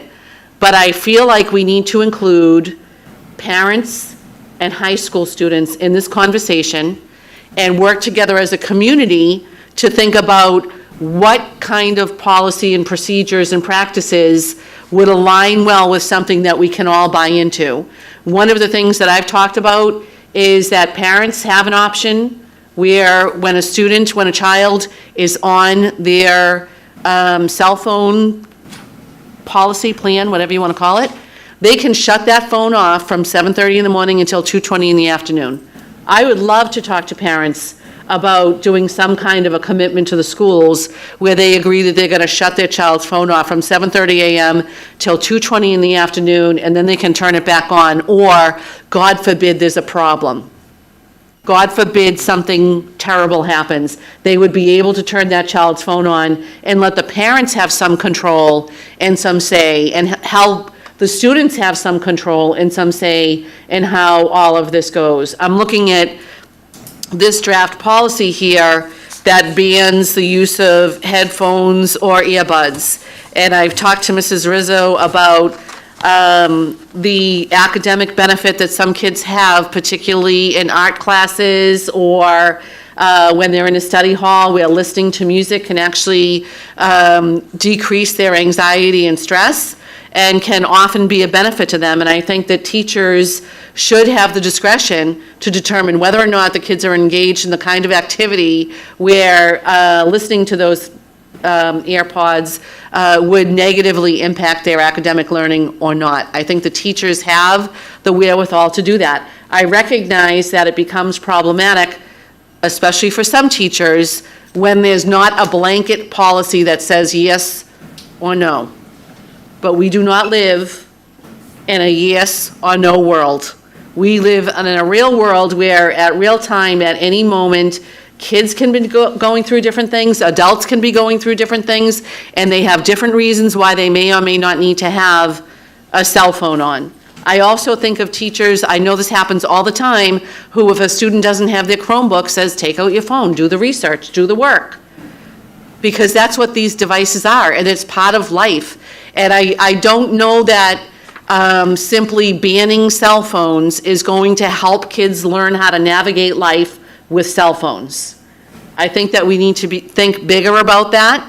And I also worry that we're setting up a policy where teachers and students are going to be in confrontation, particularly when teachers and students who don't know each other encounter in a hallway or somewhere else. And I have, as superintendent, said, teachers and administrators, I'm holding you to this policy because the school committee is holding me to this policy. And so that teacher knows that they're expected to confront that child, and that could have negative consequences as well, especially if there's no relationship between the teacher and the student in question, and especially if the student is, for whatever reason, dysregulated in some way. And I just want the committee, I hope the committee, I beg the committee, will take a deep breath here, give us some time to talk to students and families together, and really try to brainstorm ways or things that we can do that help solve the problem of too many cell phones in too many hands during the school day, but without creating an environment that's going to be negatively impacted by variance and who's doing what and who's following policy and who's not, so that we're spending all of our time focused on who has a cell phone, who doesn't have a cell phone, which teacher is enforcing it, which teacher isn't, who has an earbuds, who doesn't have an earbuds, and all of these other pieces. When what we should be focused on is what is the learning, what is the instruction, what's happening in the classroom, how are we moving our students forward, and how are we preparing them for life after high school. And I'm sorry, I know that was a big diatribe. I'll stop there. So after May, Keith, we I have a just few wanted to respond two things to Dr. Kelly, and we've gone back and forth as far as AirPods helping the students in the classwork, and, my reason has always been if educators want these in the classroom and think it might help, then we need to pay and get headphones or some kind of devices in the classroom. That should be our responsibility and not the student or family. Also, we talk about the equity piece. What about the kids that can't afford AirPods? What about the kids that might not have a Class Act iPhone and might have some other type of phone? They don't have the same functions. But the one piece that I really want to jump on, is, Dr. Kelly, you made it sound like this was not, MASC does not make the policies. They make recommendations. So whether. Right, but did they make this, did they recommend this verbiage? Did that come from MASC? No. Okay. No, they didn't That's the point I was Right. making. No, thank you. We understand, can we just get, everyone wants to speak on this, so let's give everyone a chance. Okay? Is that all right? Sounds Yeah, good. but I just Well, want to finish my comment with ahead. MASC. Yep. To say that, you made it sound like this was not with the backing of MASC, where you are totally wrong. They don't have to make the backing. The only time the council comes into play is when there's laws in it, and they make their suggestions. Thank you. These are our policies. Good point. We started this way, we're going to go on the other end this time. Ms. Ty? Well, I'd like to bring up two instances. The first one, when I'm sure Michael was still on the school committee then, because we more or less started way back. But when cell phones first came out, and there was a movement among members of the school committee to ban them, we had a meeting with teachers, mostly science teachers, math teachers, and some English teachers down in the old Seacoast School, where they begged us not to ban cell phones, because their opinion was, look, the kids can't carry around books, tomes with them all the time, and they would be able to look things up on their phone. They could say, here's something that we're looking at now, here's an article about this physicist and what he discovered and where it went from there and how this process has continued, and they could do that on their cell phone. I remember an English teacher talking about, and seeing Erda here, it reminded me, I remember an English teacher talking about, you can't get every poem that you want in a book. Maybe you just want to bring up a poem that was written by Erda or something such as that was on there. And that these were things that we had to find a way to make them useful devices and view them in that way. Then I'll do another one. I will tell you, the thing that I hated the most when I was teaching was having an overly strict dress policy, where we were expected when a kid came in with a t-shirt or something or a hat or whatever. And the first thing I had to say, instead of, I'm so glad to see you, or, start with something humorous, I've got to say, take off your hat, put on that shirt, isn't this? And, I'll tell you the truth, I didn't do it. I didn't do it. It just didn't interfere with my teaching or their learning. And if it enhanced their learning, well, hallelujah. Anything I could do to do that. So I can see the same thing. I know Jacqueline sent out an email once about, how will we force teachers to enforce a policy that is so overly restrictive? We've got to find some middle ground somewhere. I don't know if anyone else has been wise enough to do it. It certainly takes wisdom to come to a solution about what we can do. But I think this is overly restrictive. I hate looking at things that say first offense and second offense and third offense. That's what our policy is now. I just hate it. So, anyway, I guess you can gather that I'm not in favor of it. I can see that. Ms. Monterosso? I think everyone has shared so many great perspectives. I appreciate what member Ms. Mulberry Ellis shared about the effects it has, and then Dr. Kelly about also taking into account the multifaceted aspects that come into the education. And Ms. Bronson-Rizzo, I know it hasn't been easy to create something new from scratch, so I appreciate the work that has been put into it. I have 5 specific points. I think first, if this is a new policy we're creating and one that has so many stakeholders involved, and especially our students at the high school level, we definitely should have input from families and parents. Once we do have a new draft that everyone agrees on, I think that will just be part of the practices that we have and everything we do introduce.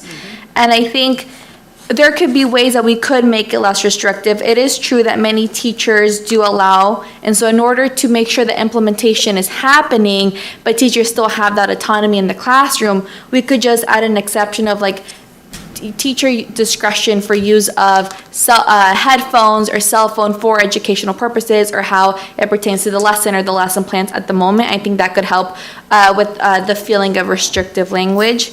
And then I think for the part on the second page, the cell phone and electronic device searches, I wanted to ask if legal was consulted about this language. I just want to make sure it wouldn't come back that we're infringing on students' rights. I know students agree to be searched depending on situations, but just adding some more technical terms on that. So that's one question. I can answer that one quickly. Ms. Rizzo and I did meet with legal counsel Okay. on, was it yesterday? Yeah. And he said that it was fine. Okay. And then my fourth, two last points. What is the difference between this policy, which is JICJ, and IJNDF, electronic device? It looks like they're talking about this similar thing, so I wonder if they could be combined to have one coherent policy. And so To explain IGNDC, that was a policy, I'm going to say like 2012. I just basically got on the committee. And that was to refer to electronics that they're using in the classroom. okay. But it wasn't, IGNDC was basically supposed to be about the school website and any kind of software that the school uses. This is particularly goes under J, which is for students. The I represents instructions. So that is what this, I don't even know how to explain it. But the website that we use, you can't go against the website anyone found. They have to sign off that they signed the policy for the website and using it. Okay. And this is just a different one for students pertaining to just personal devices. Okay, that makes sense. Thank you. I think my last point with that was I think the policy should also include what the consequences are so that it's all in one place, because I don't see that here. And then when we get to talking about consequences, I just have a few thoughts on the first offense being an automatic taking away of the phone, but we can get to that when we get there. Okay, and I just want to say the offenses, that all comes from procedures and handbook. We set the policy. How they want to handle it comes with the handbook. So it's not up to us to say first offense is this, second offense. I mean, we can make recommendations, but we set the policy and then they have to come up with procedures to follow that policy. So it was the handbooks that came up with the first, second, third offense, not us. And I will say that the new handbook has different language than that in it. No, it doesn't. It has different language. No, it has first, second, and subsequent offenses. It does, but I believe that the description of each is different, no? It's got more of a restorative No. practices. It has confiscated and returned to vote at the end of the school day. Right.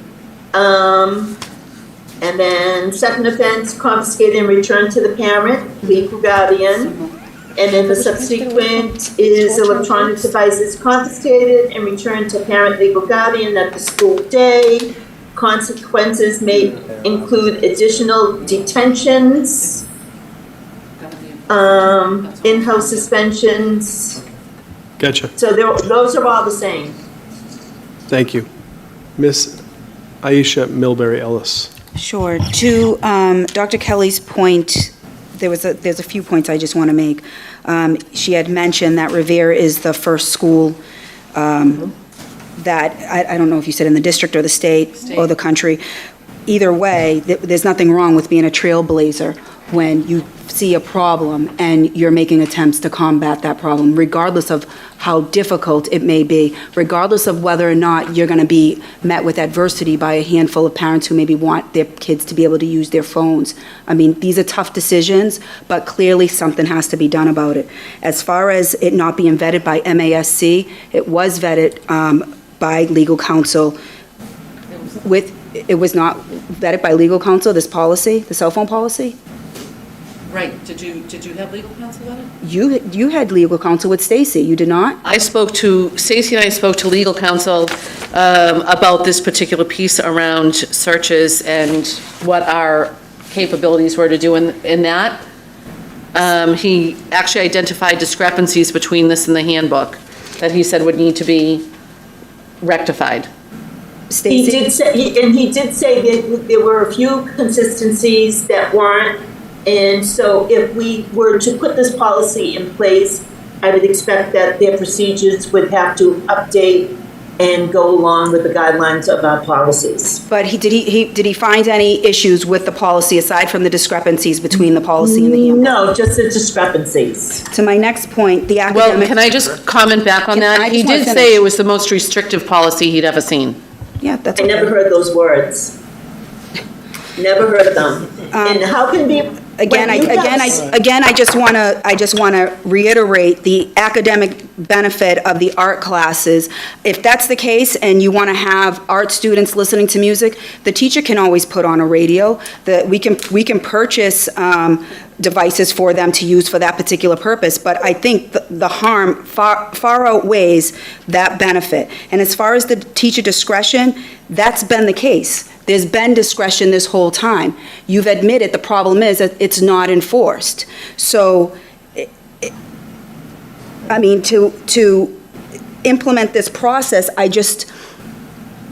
even though it's going to be difficult, or you think your teachers are not going to follow this policy, I mean, that's no reason for us not to do our job and to create a policy that we think, if it is followed, it will be beneficial to these students. So I think you probably will have to get creative in finding ways to have your staff enforce these policies. That's what it's going to come down to. As far as, to Ms. Ty's point about research and pulling out your phones, they have Chromebooks now. To Ms. Monteroso's point about this policy, this is not a completely new policy. It's in fact very similar to the old one. Yes, it takes out the discretion that teachers have, but cell phones have never been allowed to be used in school during school hours. The issue is Without teacher permission. Without teacher permission. We took out the discretion, that's what I just said. What I'm saying is that you've had all of this opportunity to come up with these ideas that you now want to spend the time to take up time to come up with ideas on how to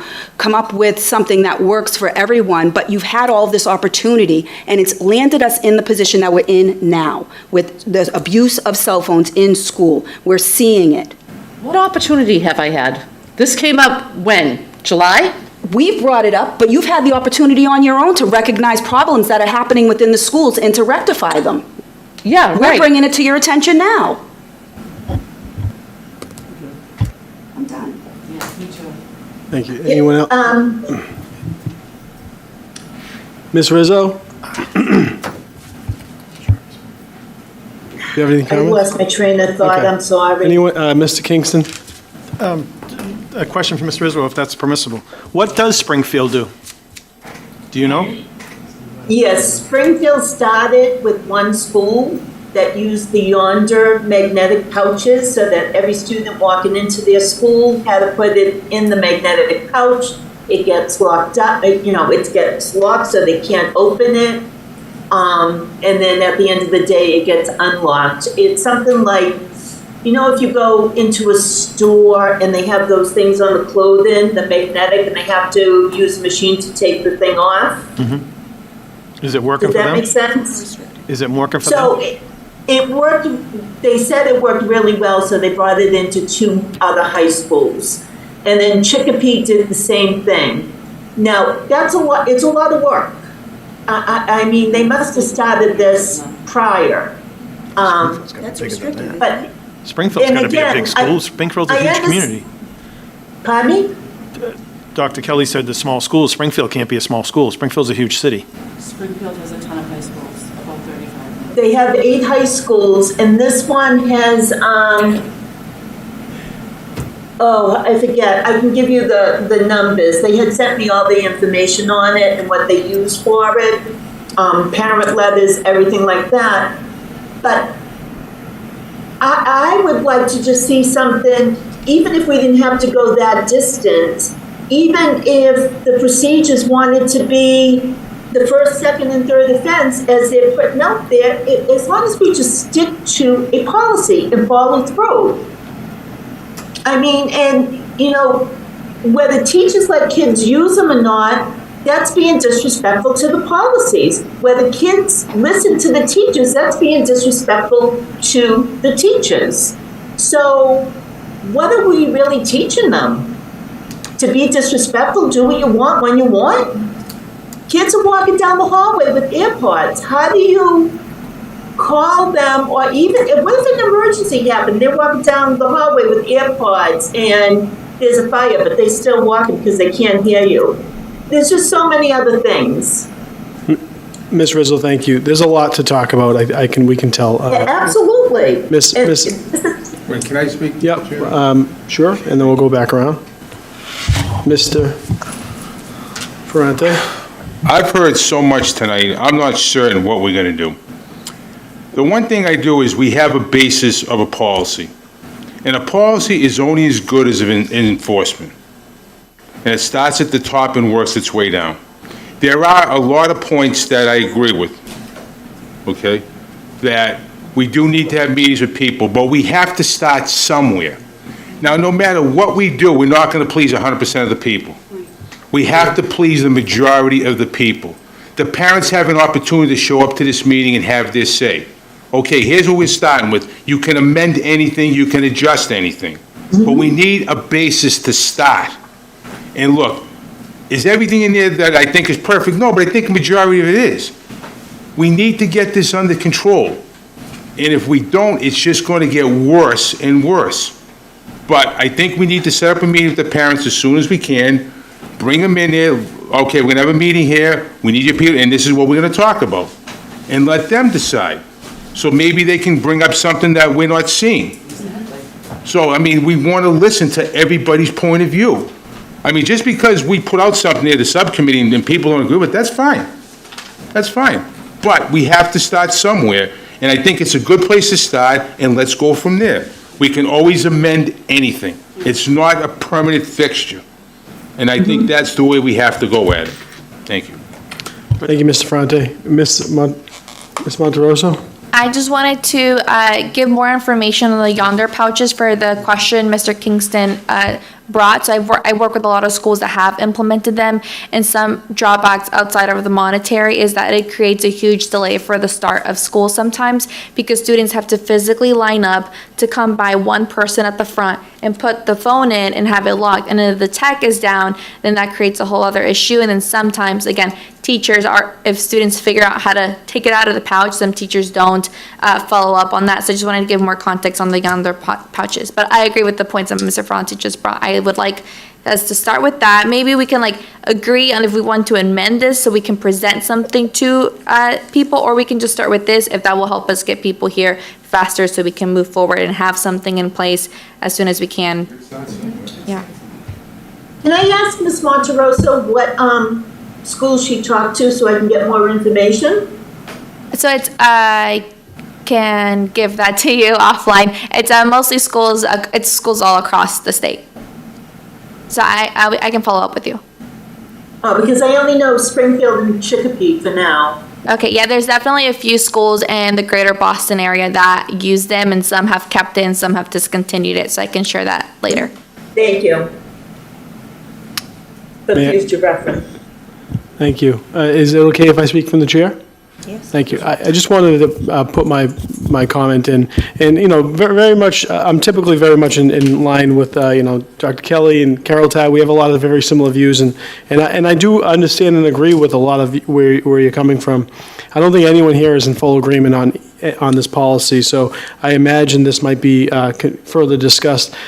it probably would have been good to have more discussion in subcommittee, but ultimately, I do agree, we have to take some more bold action when it comes to the cell phone policy. And if that means being a bit of a trendsetter, I'm okay with that. But I do want to have that balance because Mr. Ferrante mentions parental involvement. I don't want to upset the apple cart and create chaos at the beginning of a school year. What I also don't want to do is create no action and and wait till, oh, let's kick it down the road and do it sometime after winter break. This needs to happen a little bit sooner, much sooner, because again, I have a kid in the school system, so I know exactly what it's like, and they're not always the model student either, because they probably have a cell phone. It's a huge distraction. We talked about distractive learning during the COVID break, and we talked about distracted learning when it comes to construction of a new school and how much that's going to impact students. The number one distraction in our schools, the number one distraction in our children's lives right now happens to be pretty much what they carry in their pockets. It's just what they're growing up with. It's not their fault. It's what they're growing up with. So we have an opportunity to help change that a little bit, to help them become better people post-school. Because I can tell you right now, I have people that I've employed, I have people that I've sat down and had conversations with, can't even make regular phone calls, can't have good conversations with human beings. So we're not really preparing the people for the world. I'm not saying Revere school system, but we need to do a better job of giving them better opportunities. So I would say that this does need further discussion, in my opinion, but I tend to believe it's on the right track. I mean, I know it's not perfect, and I don't want to be that person either. I know where Dr. Kelly's speaking from, I know where Ms. Ty is speaking from, I think everyone's speaking from the heart here, and everyone has good rationale and reasoning, so I appreciate that, but I think we need a more strict policy when it comes to our cell phones. We need to craft it together, and we need to agree on it, and then we need to move forward on it, because if we don't agree on it, it won't work. If we don't get the buy-in from the schools, it won't work. If we don't get the buy-in from the families and students, it won't work. And we'll be talking about this next year. Okay, so I would say we're going to probably table this one as well? No. No, I'm going to not make a table. motion Motion to, to approve the policy that is given to get the start of school off with. as written? Yes. I make a substitute motion. I don't know, was there a second to Stacy's? No, there was no second. Second, I'll second her motion. Okay. I'll make a substitute motion that we table this for further discussion. Well spoken. Thank you. Patrick, you did a good job on that. And I just think, that we all felt it. And it would be better if we had continuing discussions on this and involving other people. So I'll make that as a substitute We have a motion. substitute motion, we have a few motions in front of us. Pardon me? So, and, I don't Miss- You gotta take the substitute motion over the original. okay, substitute motion, do we have a second? I don't know, do I have a second? If I don't, then it'll, We got a substitute motion, yeah. Wait, what's the other substitute motion? I only heard you say. okay, Ms. Monteroso. Well, doesn't somebody need to second You need to Carol's? second or that Carol's, I comes heard out? that. Well, if I don't get a second for mine, one then it just second, so doesn't it's go. gone. Yeah. I'll second Ms. Ty's motion. I'm So- adding, I second Mrs. Ty's motion. Yeah, but you can still make a substitute motion. Okay. substitute motion. I'm adding to this, but my substitute motion was that we don't vote on it, but that we make a motion or agree to host a family forum as soon as possible. We can set a date, present it as it is so that we don't have to go through more back and see what families have to say. And then that's a starting point based on what I feel like we all discussed and shared here. I can make that more Can clear. on Jacqueline's substitute motion, the fear I have is that you have a handful of parents that may come. Am I bothering her? I thought we were putting this on the books for now and. Adjust it. I'm sorry, Dr. Kelly, am I interrupting you? We couldn't Not hear you, even a little bit. apologies. Pardon me? I said not even a little bit. Go ahead, Oh, okay. go ahead. my fear of not having any type of policy in place for school and then having this meeting for parents and having a handful of parents come. I mean, of course, we want people to come, but we've done parent workshops and we haven't seen a huge success with attendance. So I don't want to see a handful of parents. I mean, they can make recommendations. At the end of the day, we set the policy. But it's good to listen to other people. But unless we have a good attendance with a strong agenda, we're not going to get those people in. And so I kind of worry about the numbers and if we have full parent representation. But Stacy, what do you consider good attendance? 50 people, 100, 20 that are going to show up? I almost think it should be maybe a middle school and a high school type of thing. I mean, I think the purpose is to create the space. We can't control how many people come, but we can control giving access to families and using their voice. We create the policies, but they should take into account the voice of our stakeholders. Exactly. And that's why I'd like to see something for middle school and something for high school when we do it, because to get one time for everyone is going to be difficult and you want the input. So what motion are we on at this point, even though we don't have? The last motion was- Carol's is out, right? You know, we are in a parliamentary difficulty right now, because I have a substitute motion. I will be willing to withdraw my substitute motion, and Mr. Franti, if you would be willing to withdraw your second of my motion, and then we could go to this on that. What is the motion on the floor right now?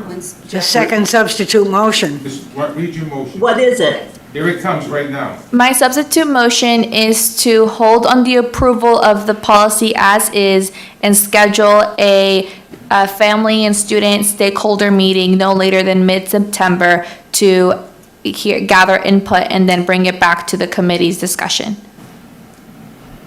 Okay. We also, Ms. Ellis? I have a substitute to the substitute motion. Yeah. Does anyone want a second? I guess Ms. Ty is going to second. Is there a second to mine, or do we move on to Ms. Mulberry Alice? Okay. Okay.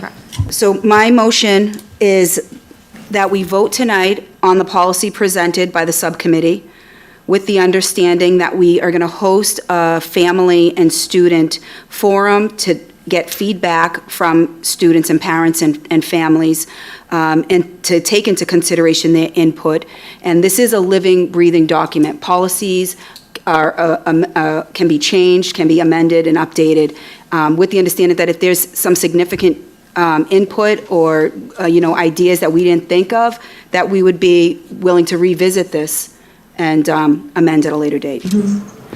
I'll second that one. Can I ask a clarifying? Roll call? No, wait a minute, Mr. Kingston has a question. Mr. Kingston? I have a question on the motion, I think. When it says cell phones must be turned off and kept out of sight during class time and at other times directed by school staff, what does class time constitute? Is that lunch? Is that passing between classes? Or is it just in the classroom itself? Because it makes a difference. What happens if the teacher's absent? You're still in class. I'm saying, so my point is, I understand my point is, so if I'm reading it the way I think I am, so students could still use their phones at lunchtime, which I don't have a problem with, and technically they could use it during the passing of classes.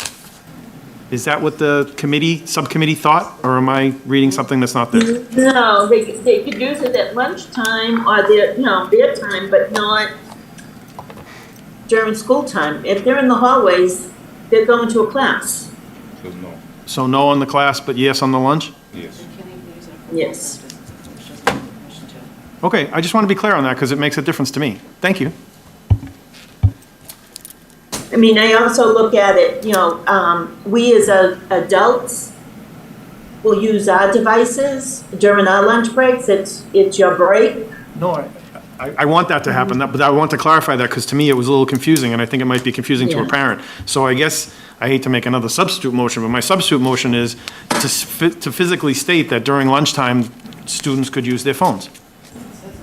It does say it, it's in there. It's in there, they can go for lunch. Where? Lunch? I didn't see the word lunch in here, unless I'm missing it. And if I am, I apologize. No, it's not in there, you're correct. So in that number 1, yes, it could easily be put in. Now, the other question, and just so everyone's on the same page, my thought, I don't know if I can speak, but I'm going to.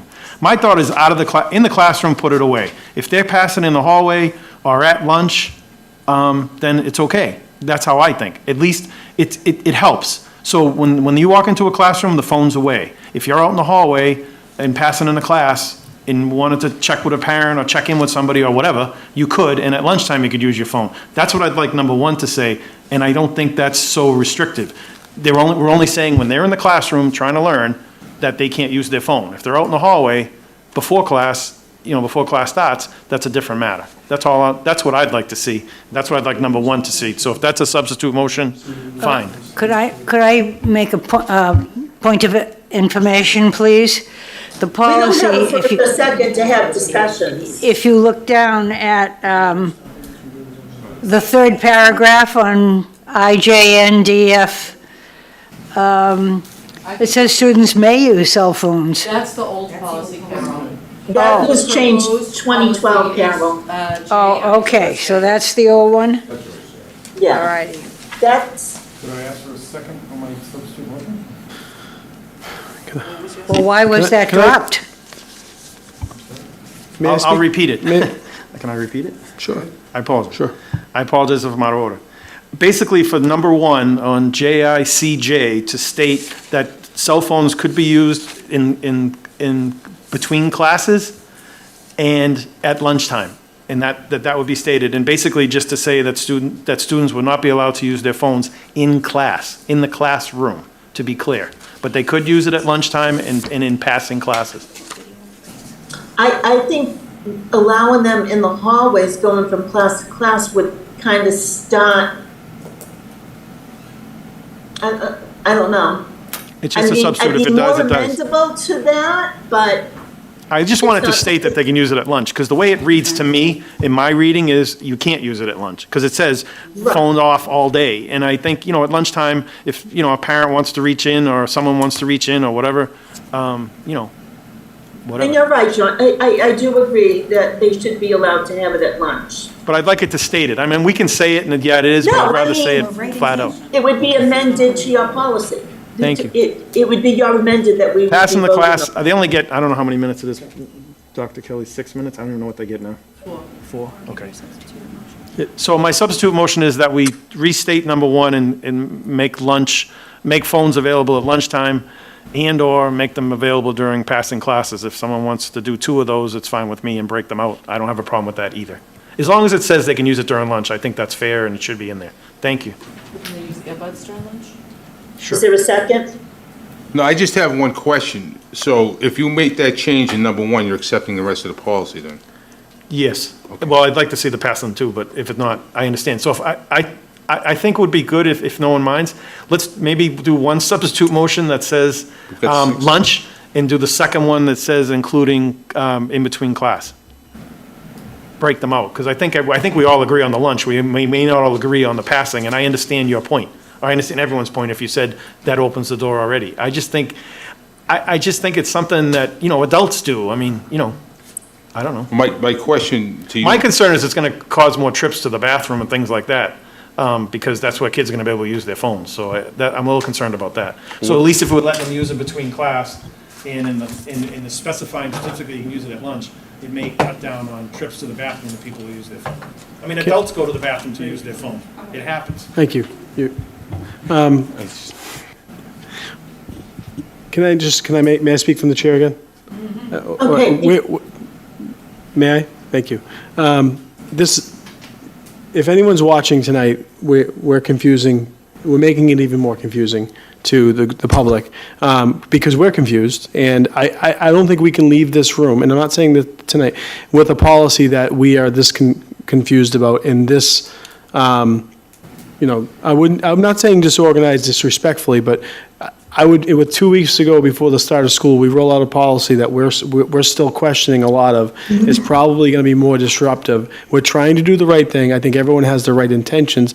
Then we may not all agree, and certainly that might be the case, because I lean more towards a policy that restricts cell phone usage. And there's others that don't want to do anything, which is that's their right. But we can't leave this room the way we're talking right now. We're gonna make it worse. I think that the best case is we can meet on an emergency basis and talk over and really put some time into this policy so that we come out of the room at least in some form of an agreement that we can talk eloquently to educators, to students and families about. I don't know if getting everyone in a room together from the family standpoint is feasible at this point to get a policy roll at the beginning of the school year. And if we roll something out that we all agree upon, and then in September or October, we decide that it needs a little bit more communal input, that's another case. But we roll this out tomorrow. I can't answer a straight question. I don't think anyone in this council can, and we made the rules. So we're gonna really look. We're not gonna look like a great committee coming out of it. But that's just my opinion. I'm not prepared to vote in favor of any of these at this point. But Mr. Chairman, just Okay. one question, please. Okay, can I just say, we have a motion? We're not in discussion because we don't have a second yet, and we're discussing 500 different things. So in order to be a little bit more on task, can we finish our motions before we Sure. go on to something else? The last motion was made by Mr. Kingston, a substitute motion, where he wants to adjust number 1 to include lunchtime. Correct? so motion to include lunchtime. Does anyone want to second it? I will second that. Okay, Mr. Ferranti seconds it. And so, clarification, is that the policy, the policy as it is now, and just, with just the addition of lunchtime? Existing Yes. policy is adjusted for lunch.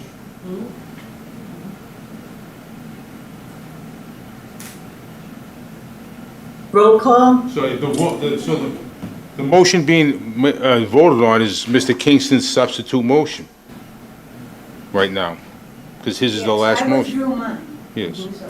So right now, Can I just make one suggestion really quickly? I think it might clarify things. Jacqueline and I both made a motion that hers was not to vote, mine was to vote, and to take into consideration the family meeting. John Kingston, his motion is to add this one sentence. I think we're all in agreement that it should include students may use cell phone at lunch. I propose that your motion, was that seconded? Yes. It was not. So my motion was seconded. I propose that John Kingston's motion to keep this policy as is, include the language students may use cell phone use at lunch, with the understanding that we're going to have this family meeting and take into consideration the thoughts and ideas of the stakeholders, and review this policy after that meeting to determine whether or not we need to make any amendments. Aisha, are we going to vote on this or are we going to table it? Going to vote on it. I'm just trying to be clear about No, what the vote is. I understand what you're Because saying. we're all saying similar things. right. It's just a matter of combining what it is that So we're can trying we to say. agree on what Aisha just said? I thought we were Can I having just a- Oh, do respond we to that have again, a though? motion and a second? Yes, we do. Yes. Ms. Rizzo, sorry. Okay, so then it's a roll call. There's a roll call on Mr. Kingston's. Can I go on the record as saying I think this is a mistake? I just want to be on the record saying that. Noted. Noted. Yeah, I agree, I agree with you. I think it's a huge mistake to start it out and then. Okay, we all Have have meetings our afterwards. opinions, and we all have strong opinions, but right now, can we just finish business? Okay, sounds good. So the motion is from Mr. Kingston, School Committeeman Kingston, to add, the cell phones can be used during lunch, and that was seconded, correct? Okay, so roll call on the motion. It's to approve Mr. policy with that. This is to approve the policy with the amendment? Yes. Okay. Roll call. Mrs. Stacy Bronson Rizzo, Yes. Mr. Michael Ferranti, Yes. Mr. John Kingston, Yes. Mrs. Aisha Milbury Ellis, Yes. Miss Jacqueline Monterosso, No. Miss Carol Ty, No. Acting Mayor Patrick Keefe, No. Motion passes. Correct?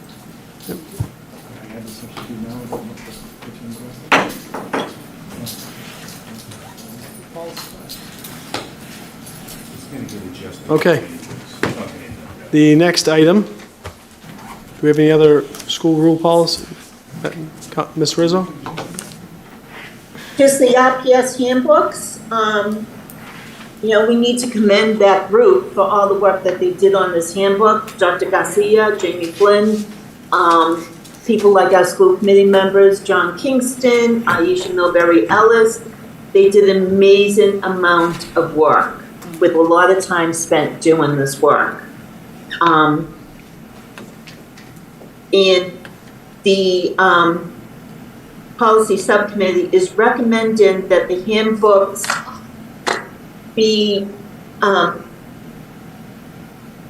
accepted, but we would still, because it is a living document, we would still have to change to coincide with the new policy that just went into place. I'll second that motion. Discussion? No discussion? Roll call, please. I just want to add one more name, if I may, to this student handbook that also has worked very hard and certainly did a good job facilitating all those meetings. Her name is Linda Barber. She came from Chelsea, and she worked with me hand in hand. We and certainly Jamie Flynn. They would come to my office. We would do some brainstorming sessions first before going to the meeting. So that was great. She did not, sometimes you hire some of these people coming from other districts. They have to take a year to really think things through, and she was right there. And it shows clear that she was a former principal. She had already the skills built, and she's been a great asset to our school department. And I would be remiss if I did not mention the great contribution that she made also to this team. Thank you, Joe. Yeah. You're right, Bob. Mrs. Stacy Bronson Rizzo, Yes. Mr. Michael Ferranti, Yes. Mr. John Kingston, Yes. Mrs. Aisha Milbury Ellis, Yes. Miss Jacqueline Monterosso, Yes. Miss Carol Ty, Yes. Acting Mayor Patrick Keefe. Yes. Approved. And good job, Ms. Rizzo. Next item we have is the motions. There we are. I'll read them, Mr. Chairman, if you want. Okay, please. All right, we have 4 motions. We've got 2 on the agenda, and I have 2 late communications. The first motion is to vote on the Paul Revere Innovation School Governing Board changes. So moved. Second. Roll call. Mrs. Stacy Bronson Rizzo, Yes. Mr. Michael Ferranti, Yes. Mr. John Kingston, Yes. Mrs. Aisha Milbury Ellis, Yes. Miss Jacqueline Monterosso, Yes. Miss Carol Ty, Yes. Acting Mayor Patrick Keefe. Yes. The next motion is to vote on the City Lab High School graduation requirement changes. So moved. Second. Roll call. Could we clarify what those were again, please? Those were the changes that Dr. Mulligan presented at the June meeting, which would increase the number of credits required to be equivalent to Revere High School. And she gave an extensive presentation on that in June. Mrs. Stacy Bronson Rizzo. Sorry, and one more Yes. thing I should add. It doesn't start until the class of 2025, so it would be a phased-in change. Continue. Mrs. Stacy Bronson Rizzo. Yes. Mr. Michael Ferranti. Yes. Mr. John Kingston. Yes. Mrs. Aisha Milbury Ellis. Yes. Miss Jacqueline Monterosso. Yes. Miss Carol Ty. Yes. Acting Mayor Patrick Keefe. Yes. Now, I have two invoices that were approved by the Revere School Building Committee.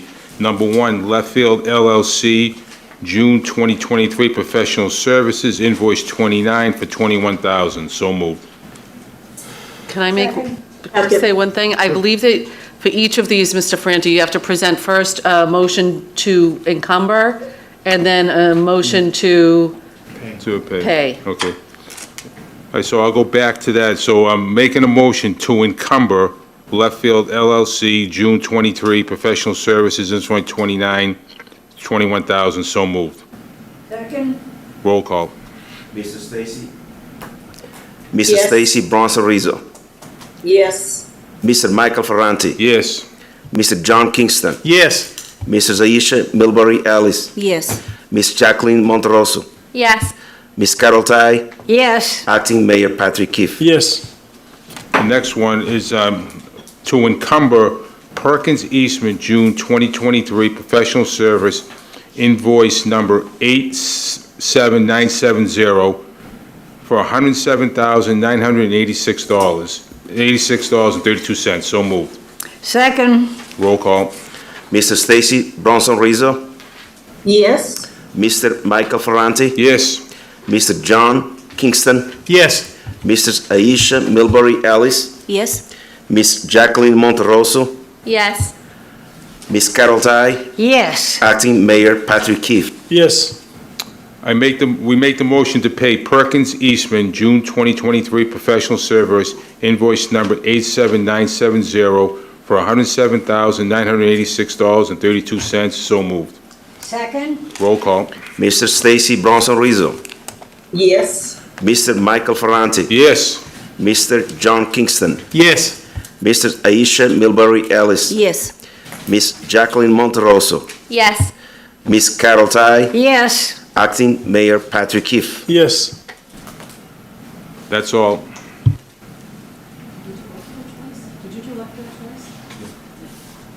Okay. Do we have any unfinished business? Yes, there's something on the sheet. Okay. Apologies. Yep, committee of the whole. Email. Okay, let's go to that.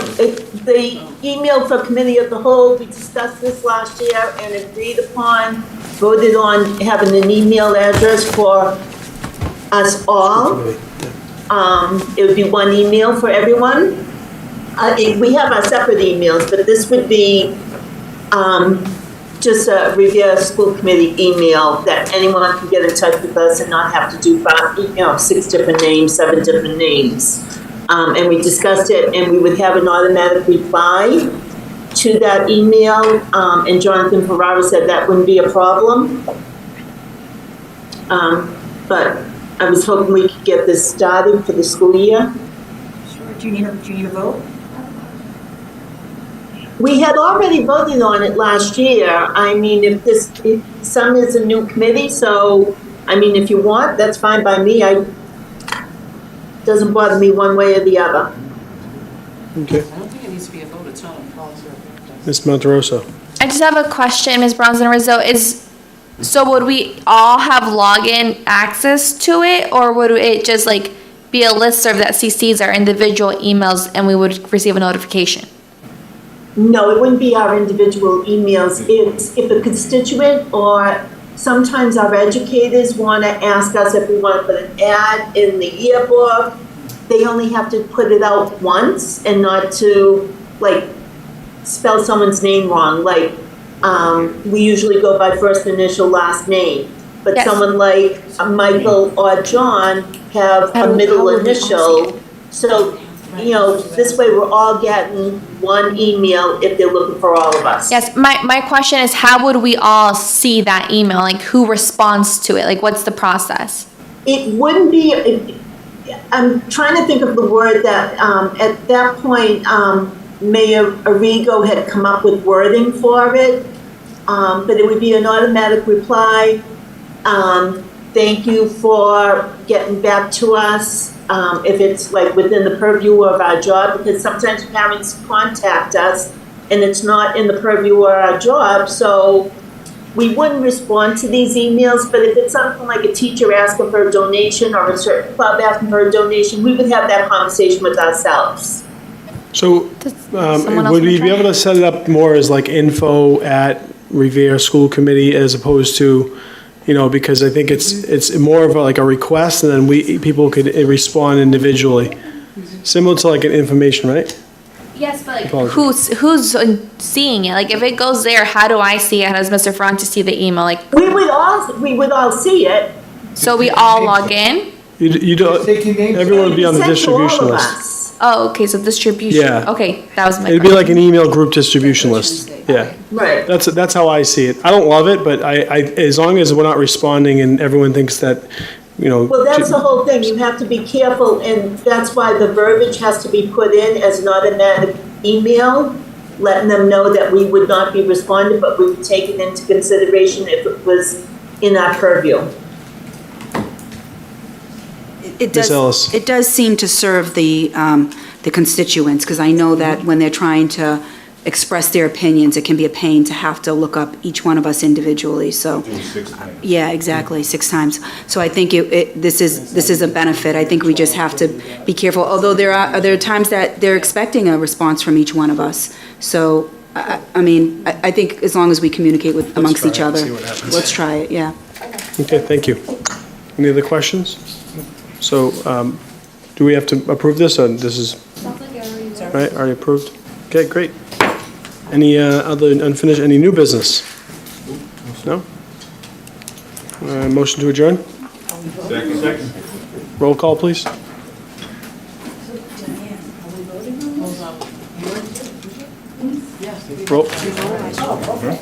Roll call? Said it was last year. I don't remember. Mr. We talked about it, I don't think it goes. Okay, Mr. Stacy Bronson Rizzo, Yes? Mr. Michael Ferranti. Yes. Mr. John Kingston, Yes. Mrs. Aisha Milbury Ellis, Yes. Miss Jacqueline Monterosso, Yes. Miss Carol Tai, Yes. Acting Mayor Patrick Keefe. Yes. Thank you. That concludes us, school committee meeting. Have a great night. Thank you very much.